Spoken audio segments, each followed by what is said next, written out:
민원련의 미디어 탈곡기.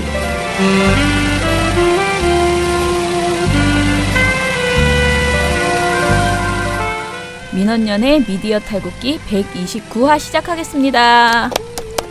예, 안녕하세요. 저는 민원련의 김원경 사무처장이고요. 미디어 탈곡기의 이장입니다. 부녀회장 배나은 활동가입니다. 네, 청년회장 이봉 활동가입니다. 예, 주말 잘 쉬셨습니까? 저는 그것이 알고 싶다에 대한 기대가 엄청나게 일단은 컸고요. 보고 난 소감은 첫 번째로는 정말 고맙다. 어찌됐든 이런 방송을 만들어 주셔서 조금 더 빨리 있었으면 조금 더 빨리 사태가 해결되지 않았을까 그런 생각도 드는데 SBS는 SBS의 스텝대로는 또 열심히 준비를 하셨고요. 그래서 어찌됐든 감사하다라는 게 첫 번째 이제 소감이었고요. 그 여러 가지 그동안 공범자들 이후의 상황들 이런 것들을 잘 정리한 그런 내용이어서 좋았고요.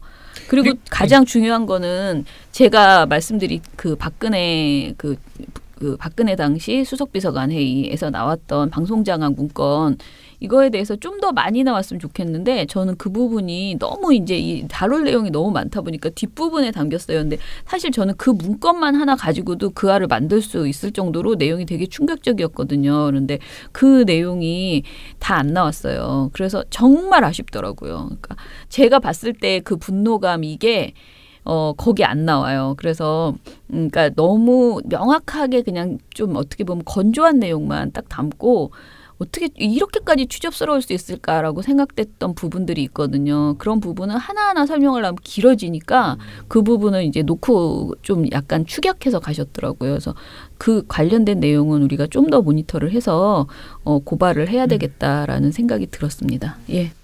뭐 무슨 얘기하시고? 아니 그것이 알고 싶다가 네. 늘 좋았지만은 이번에 이 KBS, MBC 문제 방송 장악 문제를 다루는 걸 보면서 제가 어떤 생각이냐면 이게 진짜 탐사 프로그램이다. 네. 이게 진짜 시사 프로그램, 탐사 프로그램이다 이런 생각이 들더라고요. 왜냐면은 이게 정권 그리고 정치 권력 청와대랑 연결된 어떤 비리나 부패 이런 거를 잘 안 다뤄주는 이상한 경향이 있어요. 네, 네. 시사 프로그램이라는 프로그램이 근데 원래 탐사 프로그램은 그런 거 하라고 있는 거거든요. 네, 네. 근데 참 그런 프로그램을 우리가 오랫동안 잊어버렸는데 PD 수첩 이후에 지금 그것이 알고 싶다가 거의 예전 PD 수첩의 그 지위를 SBS 그것이 알고 싶다가 거의 뭐 회복에 차지했다고 해야죠. 남의 거였으니까 원래 네네. 그 자리는 거의 그 수준까지 갔다고 딱 느껴지더라고요. 야 이제 SBS 이런 것까지 해. 야 이런 것까지 했으면 이제 할 만큼 다 했다. 이대로만 가면 정말 역대급이 되겠구나 이런 생각이 확 들더라고요. 보면은 너무 재밌는 부분 중에 하나가 박근혜 정부 청와대가 이병기 이제 당시 비서실장이 SBS 그것이 알고 싶다도 사찰을 했어요. 맞아. 네. 좌파 프로그램이야. 그분들한테는 이 SBS 그것이 알고 싶다가 네. 너무 무서웠던 거는 PD가 그것이 알고 싶다 PD 개인이 그냥 혼자 흥미로워서 서치를 좀 해본 주제 정식으로 발제도 하는 주제를 알고 있어요. 청와대가 이거 할 거라고는 하는데 어떻게 되는지 주시할 것 뭐 이런 식의 이제 수석 비서관 회의 지시사항이 적혀 있는 거죠. 무서운 거죠. 그러니까 PD를 사찰했을 가능성이 있는 거죠. 그것이 알고 싶다 이 내용도 살짝 나왔어요. 그래서 정말 뭐 박근혜 정부의 추악함이야 우리가 익히 알고 있었지만은 그것이 알고 싶다가 이제 뭐라고 해야 될까요? 약간 성역 이런 부분을 건드리기 시작했다. 앞으로도 더 열심히 이런 부분에 대해서 해줘야 된다. 이게 뭐 딱히 박근혜 정부라고 해서 해야 되는 게 아니라 모든 권력에 대해서는 이런 시선이 필요한 거죠. 예. 그런 생각이 들었어요. 예, 그거 말고도요. SBS만 사찰한 게 아니고 진짜 다 나와요. PD 수첩에서 뭘 다루니 어떻게 알아? 근데 그게 SBS 보도에서 제일 웃겼던 거는 뭐 특히 베트남 뭐 이런 사안을 가지고 그게 의도가 무엇이고 그게 파장이 커지지 않게 뭐 하라. 이거는 굉장히 정치적인 이슈도 아닌 거잖아요. 우리가 명백하게 베트남 관련해서 잘못한 부분이 있고 지금 베트남에서 여전히 그러니까 한국인이 베트남에서 저지른 일들에 대한 논란이 있고 그러니까 힘들어하고 있으니 내용을 다루는 것에 대해서 그렇게 걱정할 필요도 없는데 그걸 가지고 뭔가 자기네들에게 불리할까 봐 막 이렇게 노심초사하잖아요. 근데 이런 식으로 PD 수첩 관련해서도 그렇고 그냥 각 사안을 미리 아이템이 나와서 방송을 만들고 있는 도중에 그것을 알고 인지하고 이건 내부 고발자가 있다는 내부에 한마디로 고발자가 아니지 있는 거죠. 뿌락치가 있는 거죠. 예.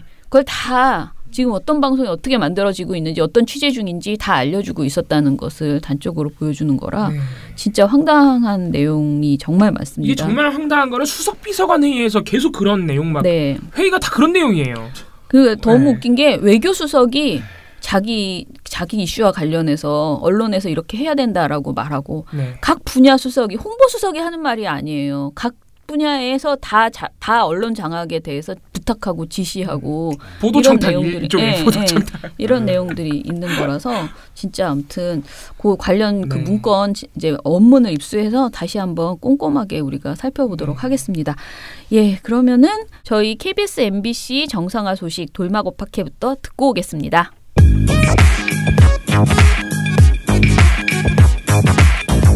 돌마고 팟캐. 오늘은 MBC는 별다른 소식이 없어서 그리고 오늘 지금 KBS, MBC가 모두 언론인 결의 대회를 하는 날이어서요. 오후에 그게 있어서 아마 이제 오전에 간단하게 집회하고 다들 나가셔야 될 것 같아요. 그래서 오늘은 그래도 여전히 할 이야기가 많이 있는 KBS 본부만 연결을 하고요. 돌마고 팟캐는 간단하게 진행해 보겠습니다. 먼저 전국언론노조 KBS 본부 정수영 공추위 간사님 연결해서 KBS 소식 듣겠습니다. KBS 한국방송 하원이 안녕하십니까? 네. 일주일 만입니다. 반가운 목소리입니다. 네. 최건희 기자가 너무 맹활약을 하셔가지고 저희 청취자 여러분들 댓글 이런 거 보면은 반응이 아주 폭발적이었습니다. 그래서 최건희 기자께서도 말씀하셨지만 우리 정수영 기자께서 좀 긴장하셔야 되지 않나? 내려오고 싶어하지 않는 분위기가 역력하더라고요. 그랬어요? 근데 제가 큰 위협을 느끼고 있어요. 저희가 정수영 기자님과는 인연도 있고 또 전화 연결을 오랫동안 해서 잘 알지 못했는데 이 인터뷰 준비하신 게 생각보다 쉽지 않은 일이라고 하시더라고요. 많이 고민을 하시더라고요. 그래가지고 저희가 참 다시 한번 감사함을 느끼고 있는데 일단 우리 정수영 기자님이 무슨 일로 일주일간 자리를 비우셨는지 그리고 최건희 기자님의 활약을 들으신 소감까지 좀 들어보겠습니다. 먼저.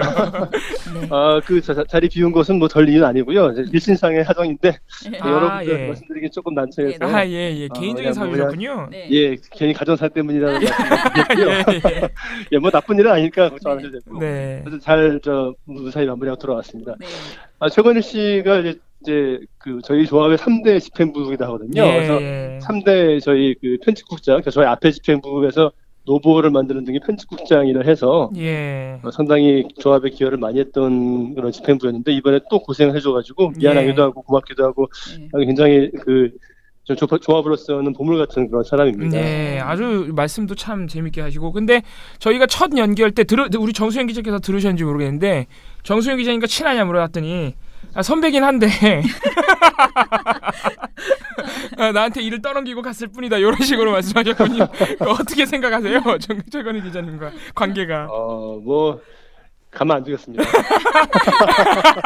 네, 알겠습니다. 우리 3대 집행부와 그럼 본격적으로 우리 KBS 소식을 또 들어보도록 하겠습니다. 그동안 한번 얼굴을 당당하게 내밀고 출근을 제 시간에 하셨던 고대영 사장께서 오늘은 또 피하신 모양이에요. 고대영 사장님 얘기를 좀 들려주시죠.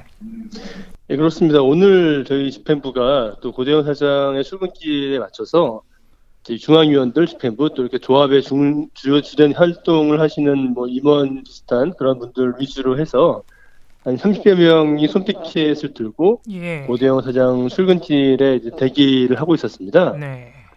저희가 출근을 저지하겠다는 것도 아니고요. 이제 파업이 50일을 맞은 현 상황에 대해서 당신 생각이 뭔지, 무슨 생각을 하고 있는지, 어떻게 이 사태를 해결하고자 하는지를 좀 들어보기 위해서 대기를 했습니다. 그래서 새벽 6시부터 고대영 사장은 출근길인 이제 KBS 본관 1층 주차장으로 통하는 엘리베이터 복도에서 대기를 했거든요. 근데 사장은 나타나지 않고 7시경 해서 부사장 2명 또 몇몇 임원들이 본관으로 출근을 해서 조합 집행부와 중앙위원들의 좀 구호 세례를 받으면서 사무실로 향했는데 이제 오늘 같은 경우에는 이제 월요일이거든요. 그래서 매주 월요일 오전 9시면은 임원 회의가 잡혀 있습니다. 그래서 오늘도 마찬가지였고요. 그래서 당연히 고대영 사장이 늦어도 8시 반 무렵까지는 출근을 해서 임원 회의를 준비하는 것이 상식이거든요. 네. 그런데 저희가 이제 6시부터 9시 반까지 아이고. 3시간 반을 기다렸지만은 나타나지는 않더라고요. 네. 그러니까 지난주 월요일 같은 경우에는 이제 위원장과 부위원장 등 이제 조합집행부 5명만 서 있었거든요. 네. 사람이 여러 명 있으면 안 나오니까. 네. 내지는 여러 명 있으면은 뭐 대화를 할 수가 없으니까요. 예. 그래서 지난주 같은 경우에는 아주 소수의 집행부만 서서 기다렸는데, 그랬더니 지난주에는 그냥 힘으로 그렇죠. 내던져 버리다시피 해서 사람들 예. 다 쓰러뜨리고 맞습니다. 폭력을 휘두르면서 지나가거든요. 예. 근데 이것과는 대조적으로 오늘은 한 20-30명이 서 있으니까 네. 이것만 모여 있어도 겁이 나니까 출근도 못 하고 결국 임원회의도 9시에 못 열었습니다. 9시 반까지 출근 안 했으니까요. 예.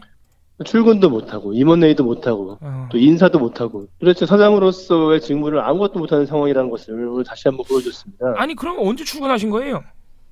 저희가 피켓팅을 9시 반에 이제 마무리하고 돌아오니까 그때 네. 출근했다. 아, 그럼 주변에서 기다리다가 그때 이제 때마침 우리 조합원 여러분들이 물러가시니까 이제 들어갔다는 얘기가 되는데. 뭐 수정컨대 아마 여의도 부근을 배회하면서 야 걔들 갔냐? 예. 오케이 들어가자. 뭐 이런 게 아니었을까 막연히 추정을 해보는데요. 예. 왜 그러고 사는지, 그러니까요. 왜 그러고 사장 놀이를 하고 있는지 예. 참 답답합니다. 아니 계속 이렇게 불편한 상황이 연출되고 있는데 아무리 고대영 사장의 마음을 좀 저희가 이해해 보려고 해도, 아니 조합원들이 얘기를 하자 그러면은 아니 그거 얘기를 좀 하고 자기 생각, 자기 가지고 있는 생각 피력하고 그러고 들어가면 되는 거 아닌가? 왜 이렇게 피하는 걸까요? 그래서 그렇게 얘기를 할 수 있는 기회를 만들어주면은 예. 숫자가 적다는 이유로 또 힘으로 쓰러뜨리고 또 들어가 버리고. 그거예요? 도대체 사람이 어떤 적다. 형태에도 대화가 불가능한 상황인데요. 아니 사람이 많으면 근데- 출근을 안 하시고 사람이 적으면 그렇게 피하시고 그러면 결국에는 뭐 할 말이 없다는 얘기가 아닐까요? 예, 뭐 입이 10개라도 할 말이 없는 상황이 아닌가 싶긴 합니다만 예. 그래도 책임 있는 자리를 지닌 사람의 모습은 정말 예. 거리가 멀다고 보이고요. 예. 또 오늘 약간 좀 어이없는 상황이 벌어졌는데요. 네. 이제 고대영 사장이 지난 8월에 임명한 부사장이었습니다. 예. 2명이 있는데 그 중에 한 명이 기술 부사장 이종욱이라는 부사장인데 네. 이분은 이제 고대영 사장처럼 뭐 안 나온 것은 아니고 나오긴 나왔는데 조합집행부 등이 이제 피켓팅을 하고 있으니까 그 자리를 지나갈 엄두가 안 났나 봐요. 예. 그래서 그 본관 1층 그 정상적인 출근길을 저버리고 혼자 혈혈단신 어디로 빙 둘러가지고 본관 좌측에 있는 서현관이라고 하는 좀 약간 서브 통로가 있습니다. 예.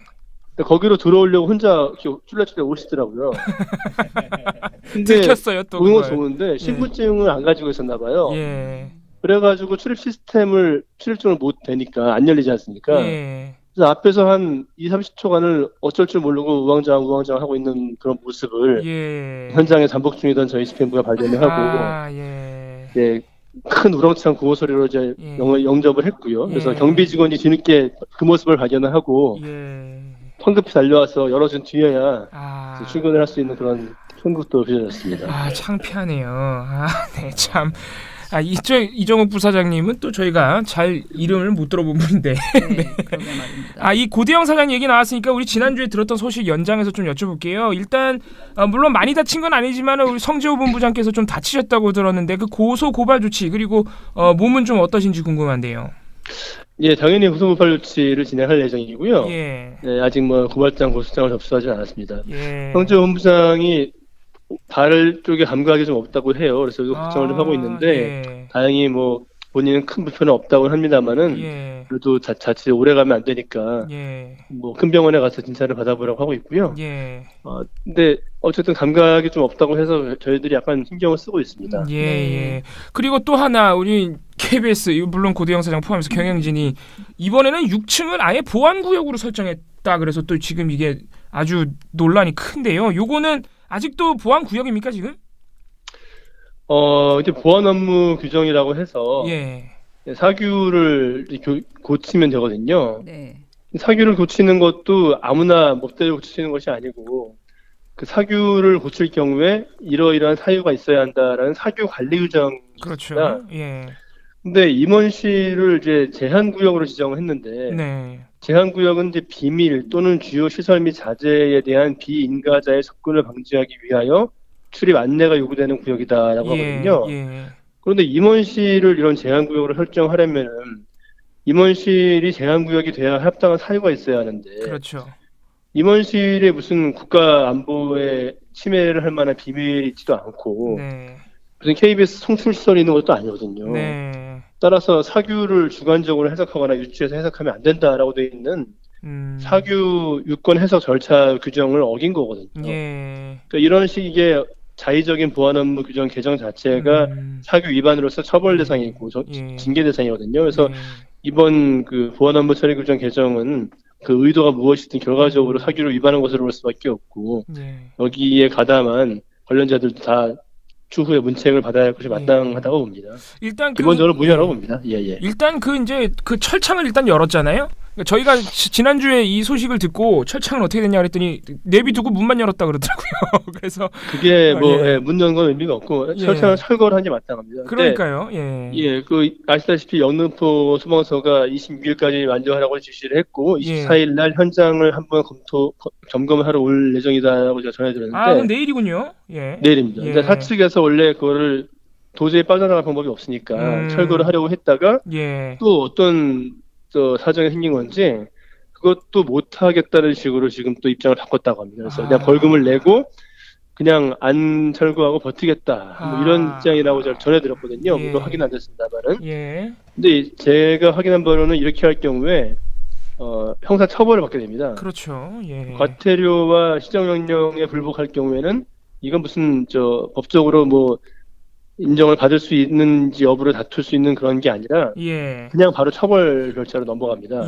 그렇죠. 그래서 결국은 이렇게 사측이 뭐 어이없는 태도를 유지할 경우에 고대영 사장과 임원들이 소방법 위반으로 형사처벌당하는 그런 초유의 사태가 지금 일어날 것으로 예상되고 있습니다. 알겠습니다. 어쨌든 간에 지금 고대영 사장은 전혀 대화할 마음이 없는 것은 확실합니다. 네. 뭐 대화하는 건 괜찮은데 법까지 이렇게 멋대로 위반하고 관련 당국의 처벌 내지는 시정명령조차도 위반하는 건 참 납득하기 힘든 상황이죠. 그러니까 지금 본인과 그 경영진의 공간을 완전히 무슨 성처럼 완전히 폐쇄하겠다는 그런 의지인데 참 납득하기 어렵습니다. 지금 이럴 때가 아니에요. 근데 고대영 사장께서 지금 평창 올림픽과 관련해서 얼마 남지도 않았는데 스피드 스케이팅 중계가 결국은 불방이 현실화됐다 이런 얘기가 나오고 있습니다. 이거 공영방송 KBS로서는 이거 상당히 타격이 크거든요. 이 소식도 전해주시죠. 사실 스포츠 가장 큰 메인 이벤트가 평창 동계올림픽인데 이제 국민적으로 굉장히 중요한 행사이기도 하고요. 당연히 KBS가 뭐 여러 국제적으로도 IOC와도 중요한 계약을 맺고 이번 행사에 깊숙이 참여해서 스포츠 그 중계를 통해 가지고 국민들에게 보편적 그 권리를 누리실 수 있도록 해야 되는 것이 마땅합니다. 그런데 고대영 사장과 이인호 이사의 해체가 이루어지지 않으면 현실적으로 현재 파업이 해결될 길은 없는다고 볼 수밖에 없잖아요. 그런 가운데 이제 평창 동계올림픽을 앞둔 여러 가지 행사들도 줄줄이 무산되면서 이게 평창 관련 KBS의 방송이 올스톱되는 것이 아니냐 이런 우려가 현실화가 되고 있습니다. 대표적인 사례가 지난 18일 수요일부터 나흘간 펼쳐진 평창 동계올림픽 스피드스케이팅 대표 선발전 중계 방송인데요. 원래 KBS가 이 경기를 중계를 하기로 돼 있었던 것이 뭐 이상화 선수, 이승훈 선수 이런 국내 최고 선수들이 모두 출전을 하고 또 동계올림픽 분위기를 고조시키고 홍보도 하고 또 KBS의 입장으로 봤을 때는 동계올림픽 관련 방송 자료도 확보를 해야 되는 중요한 의미가 있는 경기였습니다. 그렇죠. 그런데 KBS의 스포츠국 PD와 기자들이 거의 모두 총파업에 동참하고 있는 상황이다 보니 이 해당 중계 방송이 아예 무산돼 버렸죠. 또 지금 진행 중인 총파업이 계속될 경우에는 내년 1월로 예정된 피겨스케이팅 올림픽 대표 최종 선발전 역시 중계방송이 불가피하게 이루어지지 못할 것이 분명합니다. 또 이뿐만이 아니라 11월 1일 이제 며칠 남지도 않았는데요. 11월 1일이면 평창올림픽 G-100, 그러니까 개막일까지 100일이 남은 시점이거든요. 당초 계획으로는 이날 전후해서 다양한 올림픽 관련 특집 프로그램들이 편성될 예정인데 이 파업이 단기화되면서 계획된 특집 프로그램들 대부분 취소되거나 파행이 불가피합니다. 당장 평창 100일 특집으로 동계 올림픽 경기장 현장에서 진행할 예정이었던 특집 KBS 9시 뉴스, 또 특집 스포츠 뉴스는 이제 파업이 멈추지 않을 경우에는 파행이 확실시되고 있습니다. 그렇죠. 예. 예, 또 스포츠국이 기획한 15회 시리즈 한눈의 평창, 또 5편으로 제작 예정이었던 다시 보는 동계올림픽 명승부. 예. 이제 평창올림픽 관련 프로그램 6개가 파업이 계속될 경우에는 불방이 불가피하고요. 예. 또 11월 5일로 예정됐던 평창 동계올림픽 특집 열리는 음악회도 무산돼서 지금 일반 열리는 음악회로 편성돼 있는 상황입니다. 지금 엄청나군요. 예. 이게 더 심각한 문제는 이번 동계올림픽 종목이 KBS가 국제 신호로 제작을 하는 종목들이 있거든요. 예. 이 국제 신호가 뭐냐면 다른 국가에 제공하는 대표 신호라서 예. 이 신호가 만약에 KBS에서 제작되지 않으면은 전 세계에서 이 방송을 볼 수가 없게 되는 거거든요. 그러니까 올림픽을 전 세계에서 보는데 차질이 생긴다는 거죠. 예, 특히 이제 사상 처음으로 UHD TV로 그 동계올림픽의 컬링 종목을 국제 신호로 제작하기로 KBS가 IOC와 계약이 됐습니다. 근데 파업이 계속되면은 국제 신호 제작을 위한 각종 사전 준비 작업이 차질이 불가피하거든요. 그러면은 컬링 종목을 UHD로 국제 신호 제작하는 것이 무산돼 버리고, 그러면 KBS와 IOC 간의 계약이 이제 깨지는 사태에 이르게 되는 것이죠. 예, 이게 단순히 시청자들 그리고 뭐 우리나라뿐만 아니고 전 세계 시청자들이 올림픽을 KBS를 통해 보지 못하는 사태가 온다는 이 단순한 상황 말고도 이렇게 올림픽 관련 방송이 파행이 되면은 KBS의 자체적인 어떤 손실이 발생하지 않습니까? 물론입니다. 뭐 이미 수천만 원의 징계권료들을 낸 것들도 있고. 그러니까요. 예. 또 이제 올림픽 방송을 통한 KBS의 스포츠 분야의 채널로서의 경쟁력을 또 제고하고 홍보하고 또 각종 방송 자료를 확보하는 이런 것들은 금액으로 환산조차 할 수 없는 귀중한 그런 기회들인데 날리게 됐거든요. 그래서 사실 저희 언론노조 KBS 본부의 파업 중인 스포츠국 조합원을 비롯한 전 조합원들은 너무도 간절하게 동계올림픽 중계, 동계올림픽 방송을 정상적으로 치르고 싶습니다. 시청자들에게 제공되는 가장 대표적인 보편적 콘텐츠이자 서비스라는 점을 잘 알고 있고요. 그럼에도 불구하고 이제 이런 상황에도 불구하고 식물사장, 고대영 사장, 또 이를 비호하고 있는 이인호 이사회가 전혀 퇴진 요구에 나몰라라 하면서 버티기로 일관하고 있거든요. 이 국가적 행사에 대한 운명, KBS의 미래, 시청자 불편 전혀 관심조차 없는 걸로 보입니다. 그래서 그렇다고 저희들이 파업을 중단할 수는 없는 상황이지 않습니까? 여기서 멈추면은 지난 9년간 이 언론 부역자 적폐청산이라는 시대적 과업 다 물거품 될 것이 뻔하고 그래서 시청자들께는 정말 죄송합니다만 하루라도 빨리 고대영 사장이 퇴진하도록 또 강론호 분수대행을 통해서 조금이라도 빨리 파업을 마무리하고 올림픽을 모든 국민들이 즐겁고 편안한 마음으로 시청하실 수 있도록 최선을 다해 싸우겠습니다. 이게 우리 조합원 여러분들이 죄송할 일은 아니고 저분들이 죄송할 일인데 참 심각하군요. 저희가 생각하고 있는 것보다 훨씬 지금 올림픽 중계 상황이 심각한 상황이었습니다. 그렇습니다. 앞으로 좀 더 지켜봐야겠네요. 또 한 가지 소식 여쭤보겠습니다. 사실 그동안 쭉 우리 조합원 여러분들 또 지금 파업에 참여한 보직 사퇴한 분들이 또 계셔서 그동안 쭉 해오셨던 건데 이번엔 또 25년 차 이상의 기자 아주 많은 분들이 아주 연식이 되신 분들이네요. 그러니까 아주 선배님들인데 보직자들에게 다시 한번 사퇴를 촉구하셨다 그러더군요. 이 내용을 좀 소개해 주시죠. 네, 거의 이제 임원급 그렇죠. 기수에 해당하는 아주 30년 차가 넘은 그런 선배급 기자들부터 또 이제 25년 차면은 이제 부장급에 보통 해당하거든요. 부장급. 그러니까 기자 사회에서는 가장 이제 고참 시니어 기자들에 해당하는 기자들이죠. 그런 기자 39명이 연명으로 성명을 발표를 했고 성명 내용은 이제 언제까지 부역할 것이냐. 도대체 누가 KBS 개혁을 길을 막고 있느냐. 그렇게 망가진 방송을 지금 누가 붙들고 있느냐. 바로 여러분들이다. 사장이 던져준 보직에 감사하며 아무 일도 없다는 듯 일하고 있는 당신들이 KBS 개혁의 길을 막고 있다. 당신들의 저널리즘은 어디 있냐. 기자정신은 어디 있냐. 영혼은 있느냐. 이제 지금은 늦지 않았다. 시간도 많이 남지 않았다. 언제까지 양식과 양심을 속일 것이냐. 그러면서 이제 현재 국장들, 주관들 실명을 거론하면서 모두 보직을 던져라.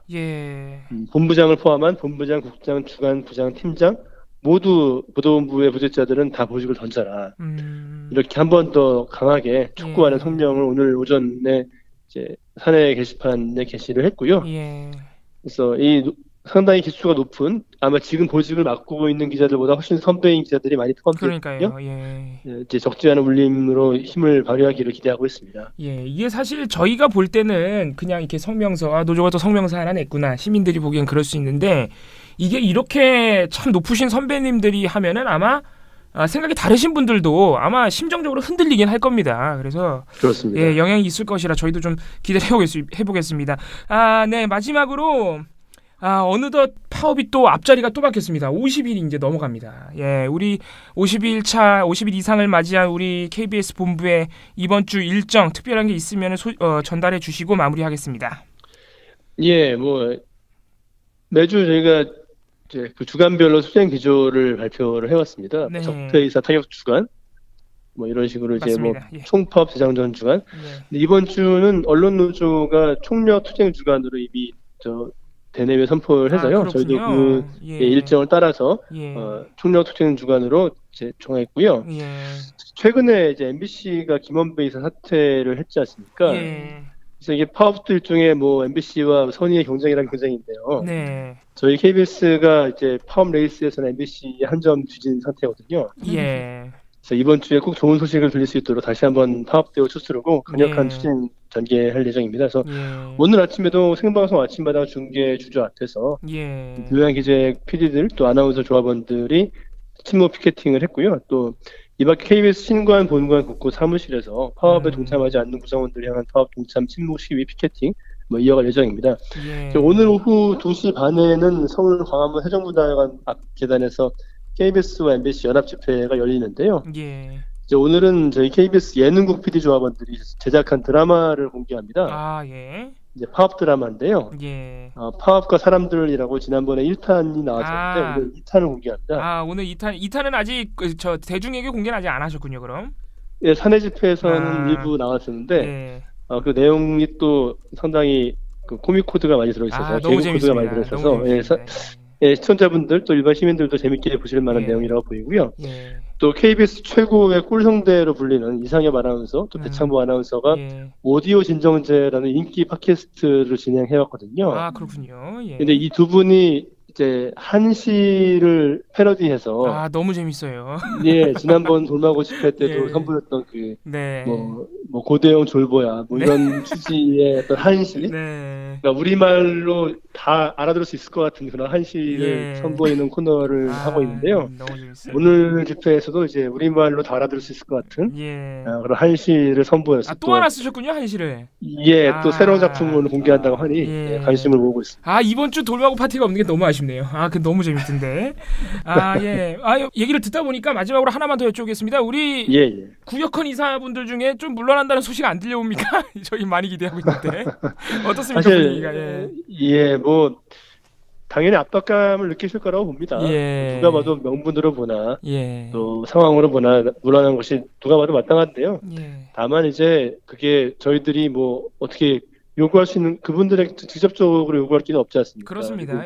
그분들이 어떤 마음인지 알 수도 없고요. 그래서 뭐 어떻게 돌아가는지를 알지는 못합니다만은 그러나 순리로 볼 때 MBC도 두 분의 이사가 사퇴를 했듯이 저희도 비슷한 수순을 밟는 것은 거의 뭐 명확하다고 보고 다만 뭐 시기가 언제일 것이냐만 좀 차이가 있지 않느냐. 그래서 아직 잘은 모르지만은 분명히 좋은 소식은 온다라고 믿고 기다리고 있습니다. MBC 김원배 이사도 사실 저번 주에 갑자기 그렇게 사퇴할 것이라고 예상을 아무도 못했습니다. 그래서 그렇습니다. KBS도 아마 조만간 좋은 소식 들릴 것이라고 확신을 합니다. 너무 조급해하지 마시고 힘내시고 우리 시민 오늘 MBC와 연합 집회 하니까요. 그 MBC의 그 승리 기운을 좀 받아다가 그렇죠. 저희도 좀 이렇게 좋은 소식이 빨리 내릴 수 있도록 하면 좋겠습니다. 알겠습니다. 저희 이번 주에 또 정수영 기자님과 함께 KBS 소식 들으면서 좋은 소식 기다려보도록 하겠습니다. 오늘 말씀 감사합니다. 내일 뵙도록 하겠습니다. 감사합니다.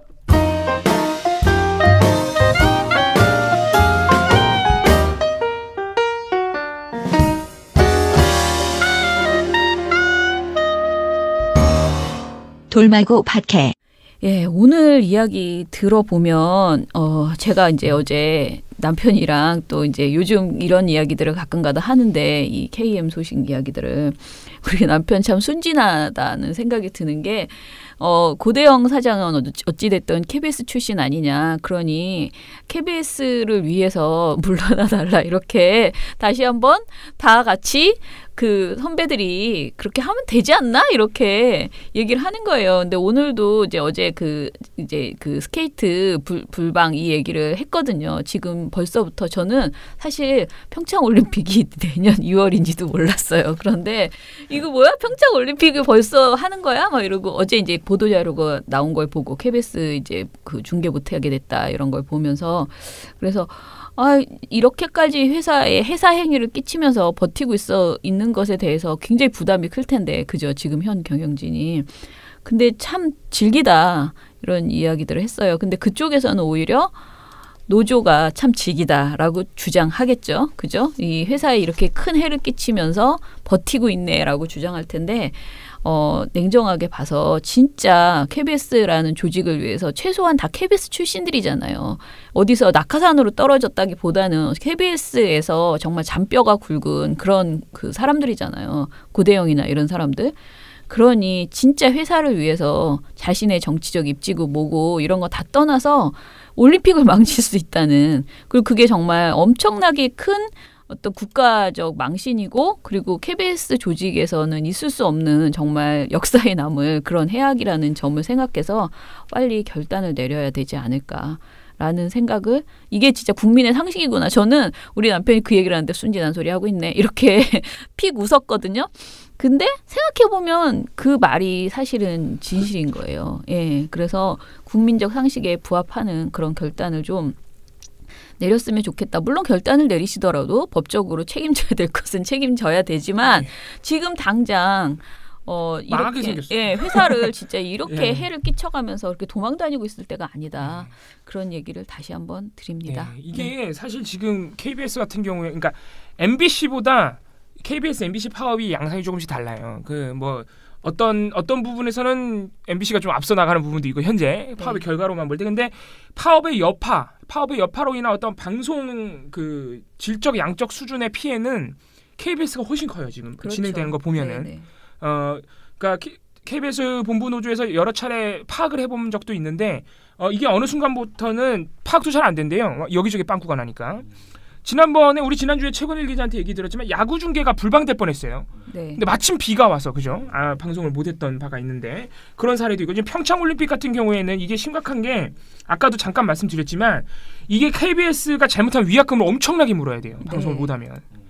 IOC한테. 네. 그래서 이게 사측에, 그러니까 회사 자체에 피해가 가해지면은 고대영 사장은 사실 정말 뭐라고 해야 될까요? 대역죄인이 되는 거거든요. 그러니까 이 올림픽 관련된 방송들이 이제 시작되는 시점이라 빨리 결단을 내려야 됩니다. 그러니까 이게 고대영 사장이 이제 정치적, 도덕적 또는 윤리적, 또는 지금 사법적인 잘못까지 걸려 있지만 이런 걸 차치하더라도 사장으로서의 어떤 직무유기 이런 게 지금 상당히 커지는 거죠. 그러니까 원래 일반 기업에서도 사장이 너무 심하게 회사에 손실을 초래하면 이사회에서 잘라요. 그렇잖아요. 네네. 네. 그러니까 그런 상황인 거예요. 그래서 더 상황이 악화되기 전에 사장으로서의 능력이 없다는 걸 인정해야 됩니다. 지금 다른 게 문제가 아니라 얼른 물러나야 되는 상황이죠. 아무튼 지금 아주 긴박한 상황이기 네. 때문에 현실을 좀 똑바로 봤으면 좋겠다. 왜 그걸 못 보지? 왜 자기 방에 그렇게 gat혀 있는지 참 답답한 일입니다. 이게 막 사장 그 임원실을 뭐 제한 구역으로 설정, 이게 뭡니까 추하게? 그러니까. 예, 그럴 상황이 아니에요 지금. 그리고 뭐 MBC 소식도 뭐 간단하게 전해드리자면 뭐 소식이라 할 건 없고 많은 분들이 이제 거의 뭐 시민들의 눈, 그리고 언론의 지금 관심이 고영주 이사장의 거취에 집중이 돼 있는데 고영주 이사장이 고민이 엄청나게 깊다는 거는 정말 현실인 것 같습니다. 왜냐하면은 이분이 지난주에도 잠깐 소식을 전해드렸지만 뭐 진퇴에 대해서 다음 주에 뭐 입장을 밝힐 수 있다 이런 말도 하셨고, 심지어는 기자들한테, 우리가 참 지난주에 재밌었던 게 그렇게 기자들 만나길 꺼려하시는 분이 기자실로 찾아와서, 그 방문진 옆에 있는 기자실로 찾아와서 나에게 진퇴에 대한 좀 방안을 달라 기자들한테 이런 말씀도 하셨어요. 제가 보기에 그건 다 수작이에요. 재밌어요 참. 그러니까 그거는 정말 시간 끌기예요. 시간 끌기인 걸 확실하지만 아무튼 그동안 하지 않았던 행동을 한다는 걸로 봐서는 고민이 깊어진 건 확실합니다. 그래서 지금 우리 노조에서는 좀 좋은 소식을 기대하고 있는 시점이고 하지만 긴장을 놓을 수는 없습니다. 이분이 뭐 여러 가지로 또 전략적으로 잔머리를 잘 굴리시는 분이니까 네. 아무튼 지금 그런 상황이 유보적인 입장이다. 네, 이런 상황이라고 전달해드릴 수 있겠고 또 KBS, MBC 관련해서 재밌는 소식이 하나 있네요. 지난 18일에 강원도교육청이 내부 직원을 교육하는 시간에 영화 공범자들을 상영했다고 합니다. 지난 18일입니다. 지난달 18일. 그러니까 9월 18일이죠. 한 달 정도 지났네요. 이게 이제 강원도교육청 내부 교육들 내부 직원을 이렇게 교육하는 그런 시간이기 때문에 사실 뭐 보도될 일도 없고 잘 알려지지도 않았는데 이거를 한 달이 지난 이 시점에 지금 조선일보가 어떻게 알았는지 모르겠는데 발끈해가지고 난리 났더라고요. 네, 난리가 났어요. 강원도 민병희 교육청 교육감은 전교조 출신이다. 맨날 하는 거죠. 전교조 출신으로서 직원들에게 자신의 정치적 입장을 강요했다. 영화 보여준다. 예. 그게 왜 강요해요? 모르겠어요. 그리고 저도 도대체 공범자들이 무슨 정치적 입장이라는 것과 정치적이랄 게 어떤 건지 잘 모르겠지만. 아니, 사실이 아닌 게 뭐가 있어요? 그러니까요. 법원에서 다 네. 아무튼 그래서 조선일보 지금 날뛰고 있습니다. 더 재밌는 거는 김석기 의원 이분이 날뛰고 있대요 지금.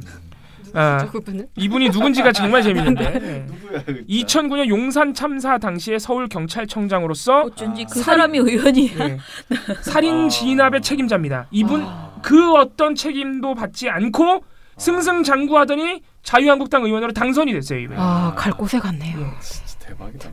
이분이 MBC 사태가 도대체 교육과 무슨 관련이라고 직원들에게 교육까지 하면서 정치적 관점을 강요시키느냐라고 주장했다고 합니다. 자기는 강원도 교육청하고 무슨 관계라고 거품 물고 있냐? 예.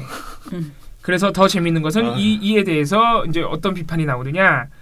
2013년에 용산 참사를 보도하던 KBS 뉴스에 KBS 간부가 용산 참사는 경찰의 부정적인 인상을 주는 편파적인 용어니까 용산 사건으로 바꿔라 그래서 바꿨대요. KBS 뉴스가. 김석기 의원은 친정부적 편파 보도의 수혜자죠. 네, 이런 분이 지금 아무튼 이런 재밌는 일이 있어서 우리 신문 보시고 있는 우리 활동가께서 또 고생을 좀 하시겠지만 아무튼 그러게요. 이런 일도 또 있었습니다.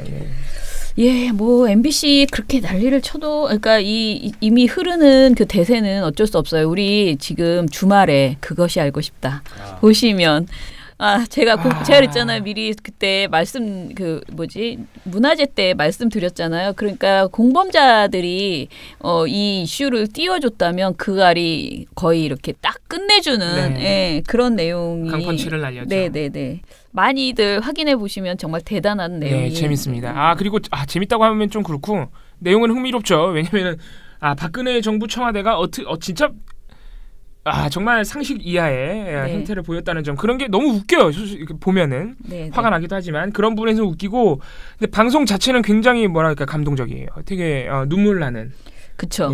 저도 그랬어요. SBS가 지지난주 돌마고 파티 때 하도 영상을 열심히 찍어가길래 보통 그렇게 카메라가 오는 경우가 있지만 특히 방송 카메라는 집회에 오시면은 그림만 찍고 가시거든요. 그쵸? 근데 그날따라 SBS 카메라가 2대 나왔는데 처음부터 끝까지 다 찍고 계신 거예요. 그래서 참 SBS 얼마나 뉴스를 보도를 해주시려고 이렇게 열심히 찍나 했더니 그게 그 알이었더라고요. 그게 그 알에 또 돌마고 파티도 나가고 뭐 여러 번 와서 찍긴 했어요. 우리 그때 청계광장 때도 찍어놓은 게 SBS가 있고요. 왔고 광화문 광장에서 할 때도 찍고 그리고 역시 그 알은 그 작가분들이 참 대본을 잘 씁니다. 진짜 우리 김상중 배우라고 해야 되나요? 앵커라고 해야 되나요? 아무튼 김상준 씨의 그 아주 멋진 톤과 어우러져서 정말 감동적인 다큐멘터리가 한 편 나왔고 이게 뭐 감정적인 다큐가 아닙니다. 내용 자체는 다 팩트예요. 근데 아주 현 상황을 잘 묘사를 해줘서 참 고맙게 생각하고 있고 마지막에 이용마 기자로 나오면서 끝나는데 이거 너무 스폰가? 정말 눈물 나는 다큐였습니다. 꼭 한번 보시기를. 이게 제가 볼 땐 공범자들하고 또 다른 방향으로 이 사태의 심각성 그리고 저들이 우리 KBS 그 조합원, MBC 조합원이 얼마나 고생했는지 이런 부분을 다시 한번 알 수 있고 저들이 얼마나 나쁜 사람들인지 다시 한번 알 수 있게 되는 계기가 될 겁니다. 네. 그러면 일단은 오늘 돌마고 파케는 이걸로 끝.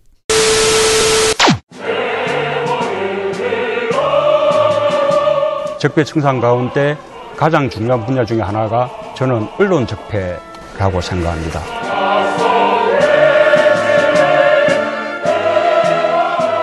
민원연에 대한 압도적 지지가 대한민국의 새 시작을 여는 힘입니다. 시민 여러분들의 힘으로 언론 교체 꼭 해내겠습니다. 정말 잘해보고 싶습니다. 힘을 모아주십시오. 민원연의 미디어 탈곡기.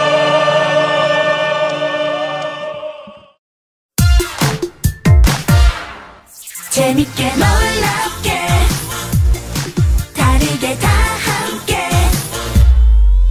함께 만드는 기쁨 SBS. 오늘은 우리가 SBS, 아까 한필이면 오늘이 SBS 이야기네. 오늘 SBS 특집으로 하겠다고 말씀을 드렸어요.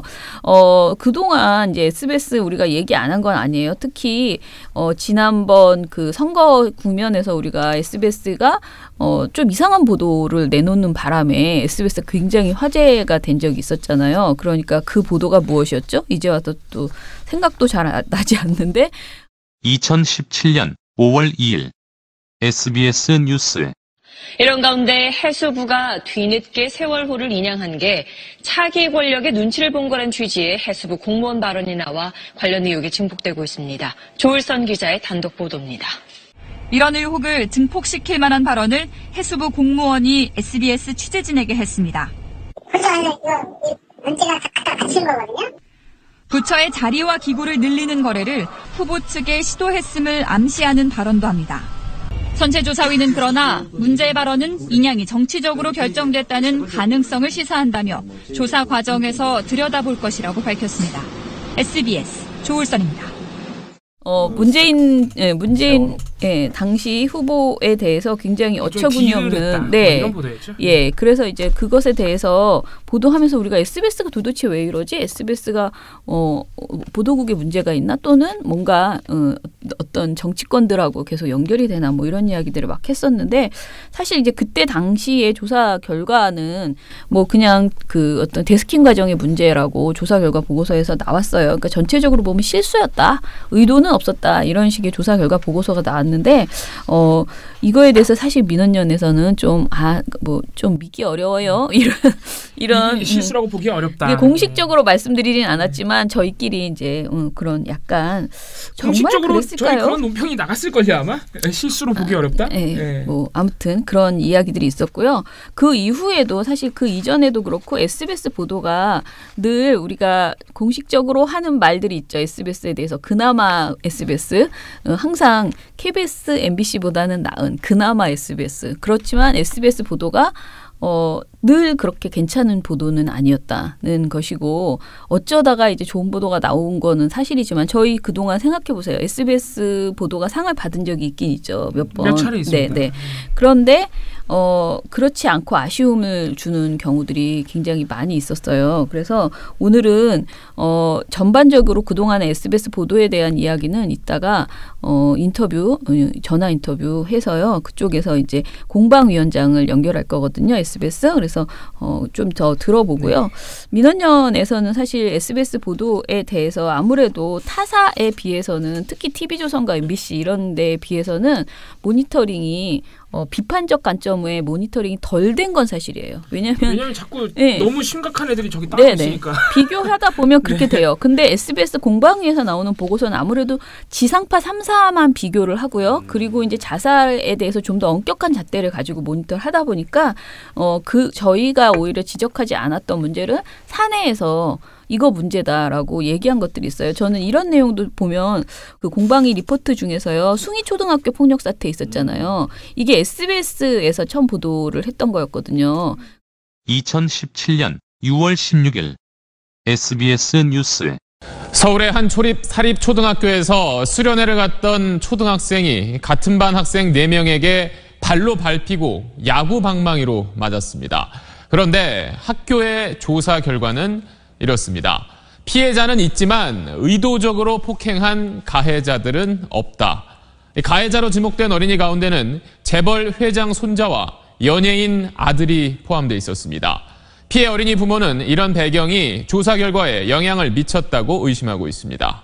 그래서 내용이 참 좋았다라고 우리가 그때 우리도 이런 얘기 있었거든요. 그런데 이것이 좀 더 제대로 보도를 했으면 훨씬 이슈가 커질 수 있었다. 그러니까 당시에 그 학폭위 운영이나 이런 것들, 그러니까 학교 폭력에 대한 여러 가지 이야기들을 더 해낼 수 있었던 내용이고, 지금 알고 보니 숭이초등학교가 우리 그때 OBS 경영진의 가족 부인이 하고 있었다는 이야기도 있었잖아요. 그래서 이게 되게 여러 가지로 뭐 연예인의 자녀가 연루돼 있다는 점과 여러 가지로 이제 엮여 있는 일들이 많았어요. 그런데 이것이 그냥 단순 보도를 하고 그 이상의 어떤 제대로 된 그 이슈와 걸맞는 더 큰 이슈, 이렇게 내용으로 확대되지 못했다는 점에 대해서 이렇게 아쉬움을 표하는 그런 내용들이 있더라고요. 그리고 SBS 보도가 너무 연성 보도가 많아지고 있다라는 거에 대해서도 계속 SBS에서 이제 지적을 했어요. 그러니까 SBS는 일단은 보도는 하는데 그 보도에 대해서 심층적인 보도들이 너무 그러니까 한 걸음 더 나아가는 그 맛이 없다라는 지적을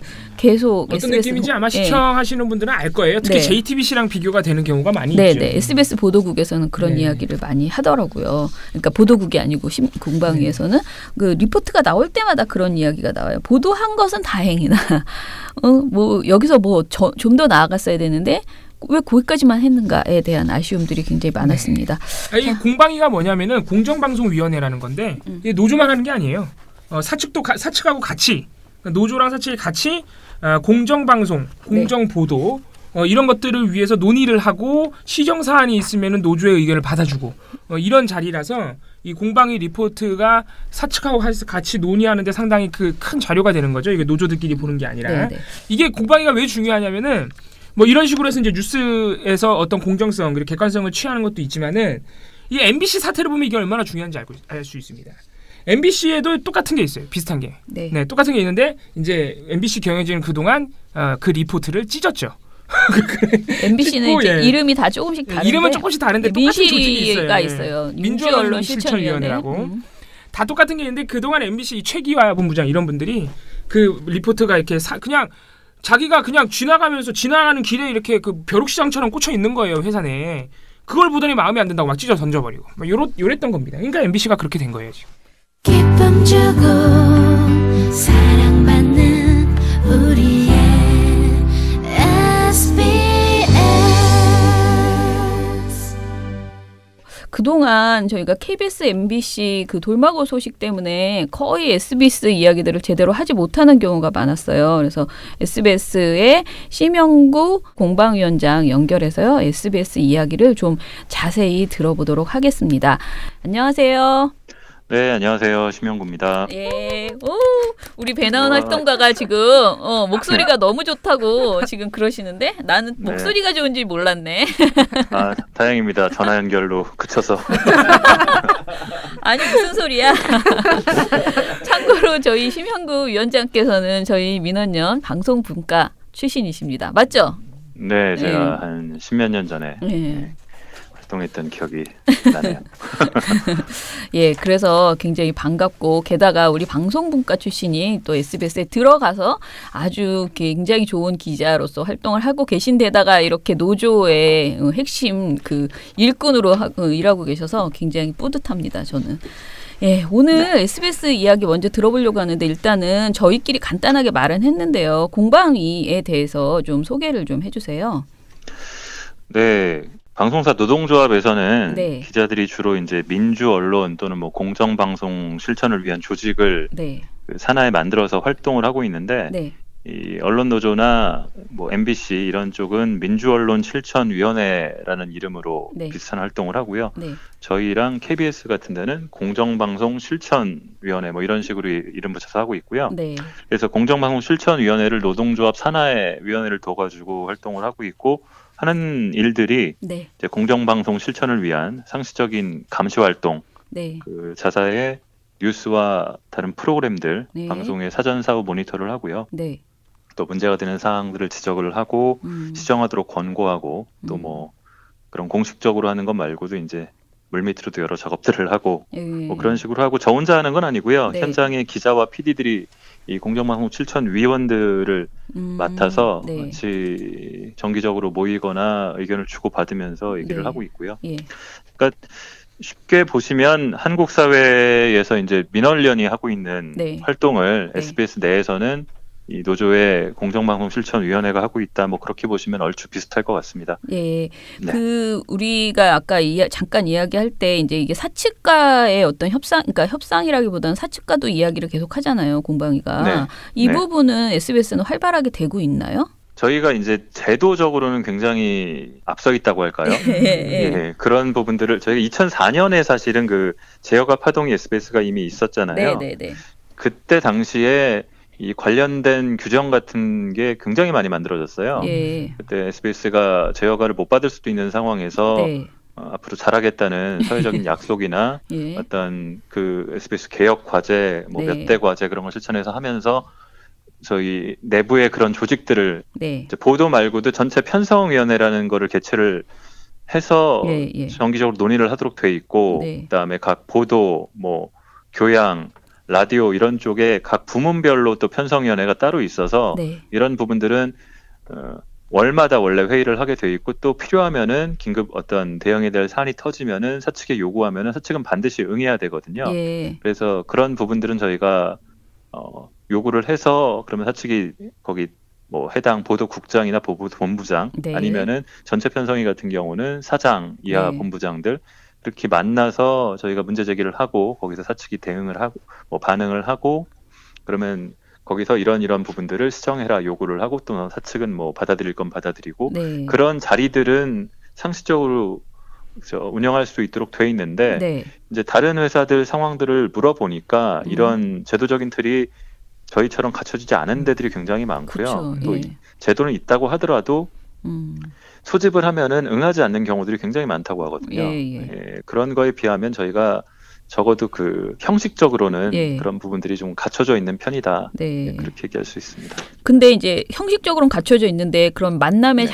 자리를 마련은 해요. 그러면은 이제 그 민실이에서 지적한 내용들을 그러니까 이 공방에서 지적한 내용들에 대해서 충실하게 뭔가 이게 피드백이 오거나 뭐 사과를 하거나 이런 것들은 좀 있나요? 그러니까 명백하게 그렇게 되는 경우들이 네. 사실 많지가 않고요. 네. 가장 최근 거라고 보면은 5월에 그 저희 세월호 그 문재인 후보의 세월호 무슨 의혹 해가지고 잘못된 보도가 나간 건이 있었는데 그런 때 같은 경우는 이 사장이 참석하는 전체 편성위원회를 긴급하게 열어서 그래서 지적을 했고 거기에 대해서 사장이 그 잘못을 인정하고 바로 진상 조사해서 이런 어떤 노조가 요구했던 부분들 다 받아들여가지고 조사 착수하고 뭐 그런 부분 진행을 했는데요. 그렇게까지 되는 경우는 굉장히 흔하지가 않고 사측에서는 보통 이런 이유로 했었다. 뭐 유감스럽지만 우리가 뭐 크게 잘못한 건 아니었다. 그런 식으로 나가는 경우가 많죠. 네. 자, 그러면은 말 나온 김에 그 공방위원장이 바라보는 SBS 보도에 대한 평가. 민원연은 사실 아까 저희는 주로 그 TV조선이나 MBC처럼 정말 극악의 지금 보도가 워낙 많기 때문에 그쪽에 초점을 맞춰서 SBS 보도에 대해서는 조금 자주 언급이 안 되는 편이긴 해요. 저희 보고서에서. 그래서 SBS 공방위원장이 바라본 SBS 보도 그리고 뭐 사례 위주로 좀 얘기해 주세요. 저희는 한마디로 말하기는 쉽지 않은데 그 방금 말씀하신 것처럼 이쪽으로든 저쪽으로든 좀 존재감이 부족하다는 생각이 들어요. 그게 참 그게 종편 출범 이전에는 차라리 좀 낫었는데 그렇죠. 3사 중에서는 출범 이후에는 점점 더 색깔이 없고 또 뭐 깊이도 없고 방향도 없고 뭐 이렇게 따지면은 뭐 산무 보도 아니면 더 몇 개를 더하면 5무, 7무 막 될 것 같은데요. 무슨 말씀하시는지 느낌이 오네요. 그러니까 그 저희 존재 자체를 보면은 그런 게 있잖아요. 지상파 방송사로서 어떤 방송의 공익성을 추구한다는 쪽에도 한 발 걸치고 있고 또 민영 방송사로서 어떤 시청률과 흥미, 재미 이런 것도 뭐 깊이 한 발을 걸치고 또 출범 당시에 저희가 권력의 특혜를 받으면서 출범을 했기 때문에 정치 권력의 눈치도 강하게 보고 있고 근데 또 사내 이 노동조합을 비롯한 사내 비판 세력이 아주 또 망가진 건 아니기 때문에 여기 눈치도 좀 보고 있고 그래서 이제 미디어 환경이 급변하고 있는 요즘 같은 상황에서는 굉장히 색깔이 없고 경쟁력이 없는 뉴스가 돼버렸다라고 저는 보고 있고 가장 아쉬웠던 사례를 그런 면에서 보면은 저는 그 작년 이제 최순실 국정농단 사태들이 네. 이제 전모가 드러나고 한 다음에 네. 다음에는 사실 비교적 적극적으로 보도들을 했는데 그 전에 뭐 한겨레나 그 전에 TV조선이나 네. 먼저 문제 제기를 했을 때 SBS는 올라타질 않았거든요. 계속. 네. JTBC는 조금 뒤늦게 올라탔지만 그래도 큰 특종을 해내고 그런 부분들이 있었는데 SBS는 계속 눈치 보면서 그냥 뭐 나오면 하지 약간 거의 그런 분위기였는데 예, 그런 부분들도 영향이 있었던 것 같고 네. 또 언급했지만은 제가 노동조합 파견 온 게 4월 말인데 그 다음에 바로 터진 게 그 세월호 관련 오보였거든요. 그거는 이제 막을 수 있었던 사고인데 돌아보면은 복귀해 보면은 그런데 가장 이제 민감할 수 있는 시기에 막지 못해서 파장이 매우 컸던 사례고. 네. 뭐 그렇습니다. 예. 네. 예. 뭐 SBS 지금 신뢰도가 어떻게 되나요? 뉴스 신뢰도가 어느 수준이죠? 예. 최근에 나왔던 게 한 4.8%? 그 정도 나왔던 것 같은데요. 저 어디 시사인인가요? 그런 데서 조사했던 거 제가 최근에 봤던 게 높지 않은데 그러면 4.8%면 그러니까 존재감이 없다니까요. 아니 최근에 그 이 종편 출범 이후에 지상파 3사가 전부 다 조금 뭐라 그럴까요? 인기가 떨어졌어요. 확실히. 그래서 분발이 필요한 시점이죠. 그래도 MBC는 코어 팬이 생겼지 않습니까? 꼭 보는 분들이. 그러니까 MBC는 애국 세력의 애국 방송이고. 그러니까요. 예. 컨셉이 분명해야 돼. 자, 그러면 이제 우리 그 오늘 연결한 가장 큰 이유가 이제 그 SBS가 정말 대단한 협상을 해냈잖아요. 지금 뭐 윤창현 위원장, 본부장, 그러니까 지부장을 지금 협상의 달인, 대단하신 분 이렇게 이야기를 이제 많이 하고 있어요. 방송계에서는. 근데 이 대단한 협상 결과가 진짜 그 사측이 지금 SBS 사측이 갑자기 개가천선하여 정말 선심 쓰듯이 내놓은 것이 아니다라고 생각이 들고요.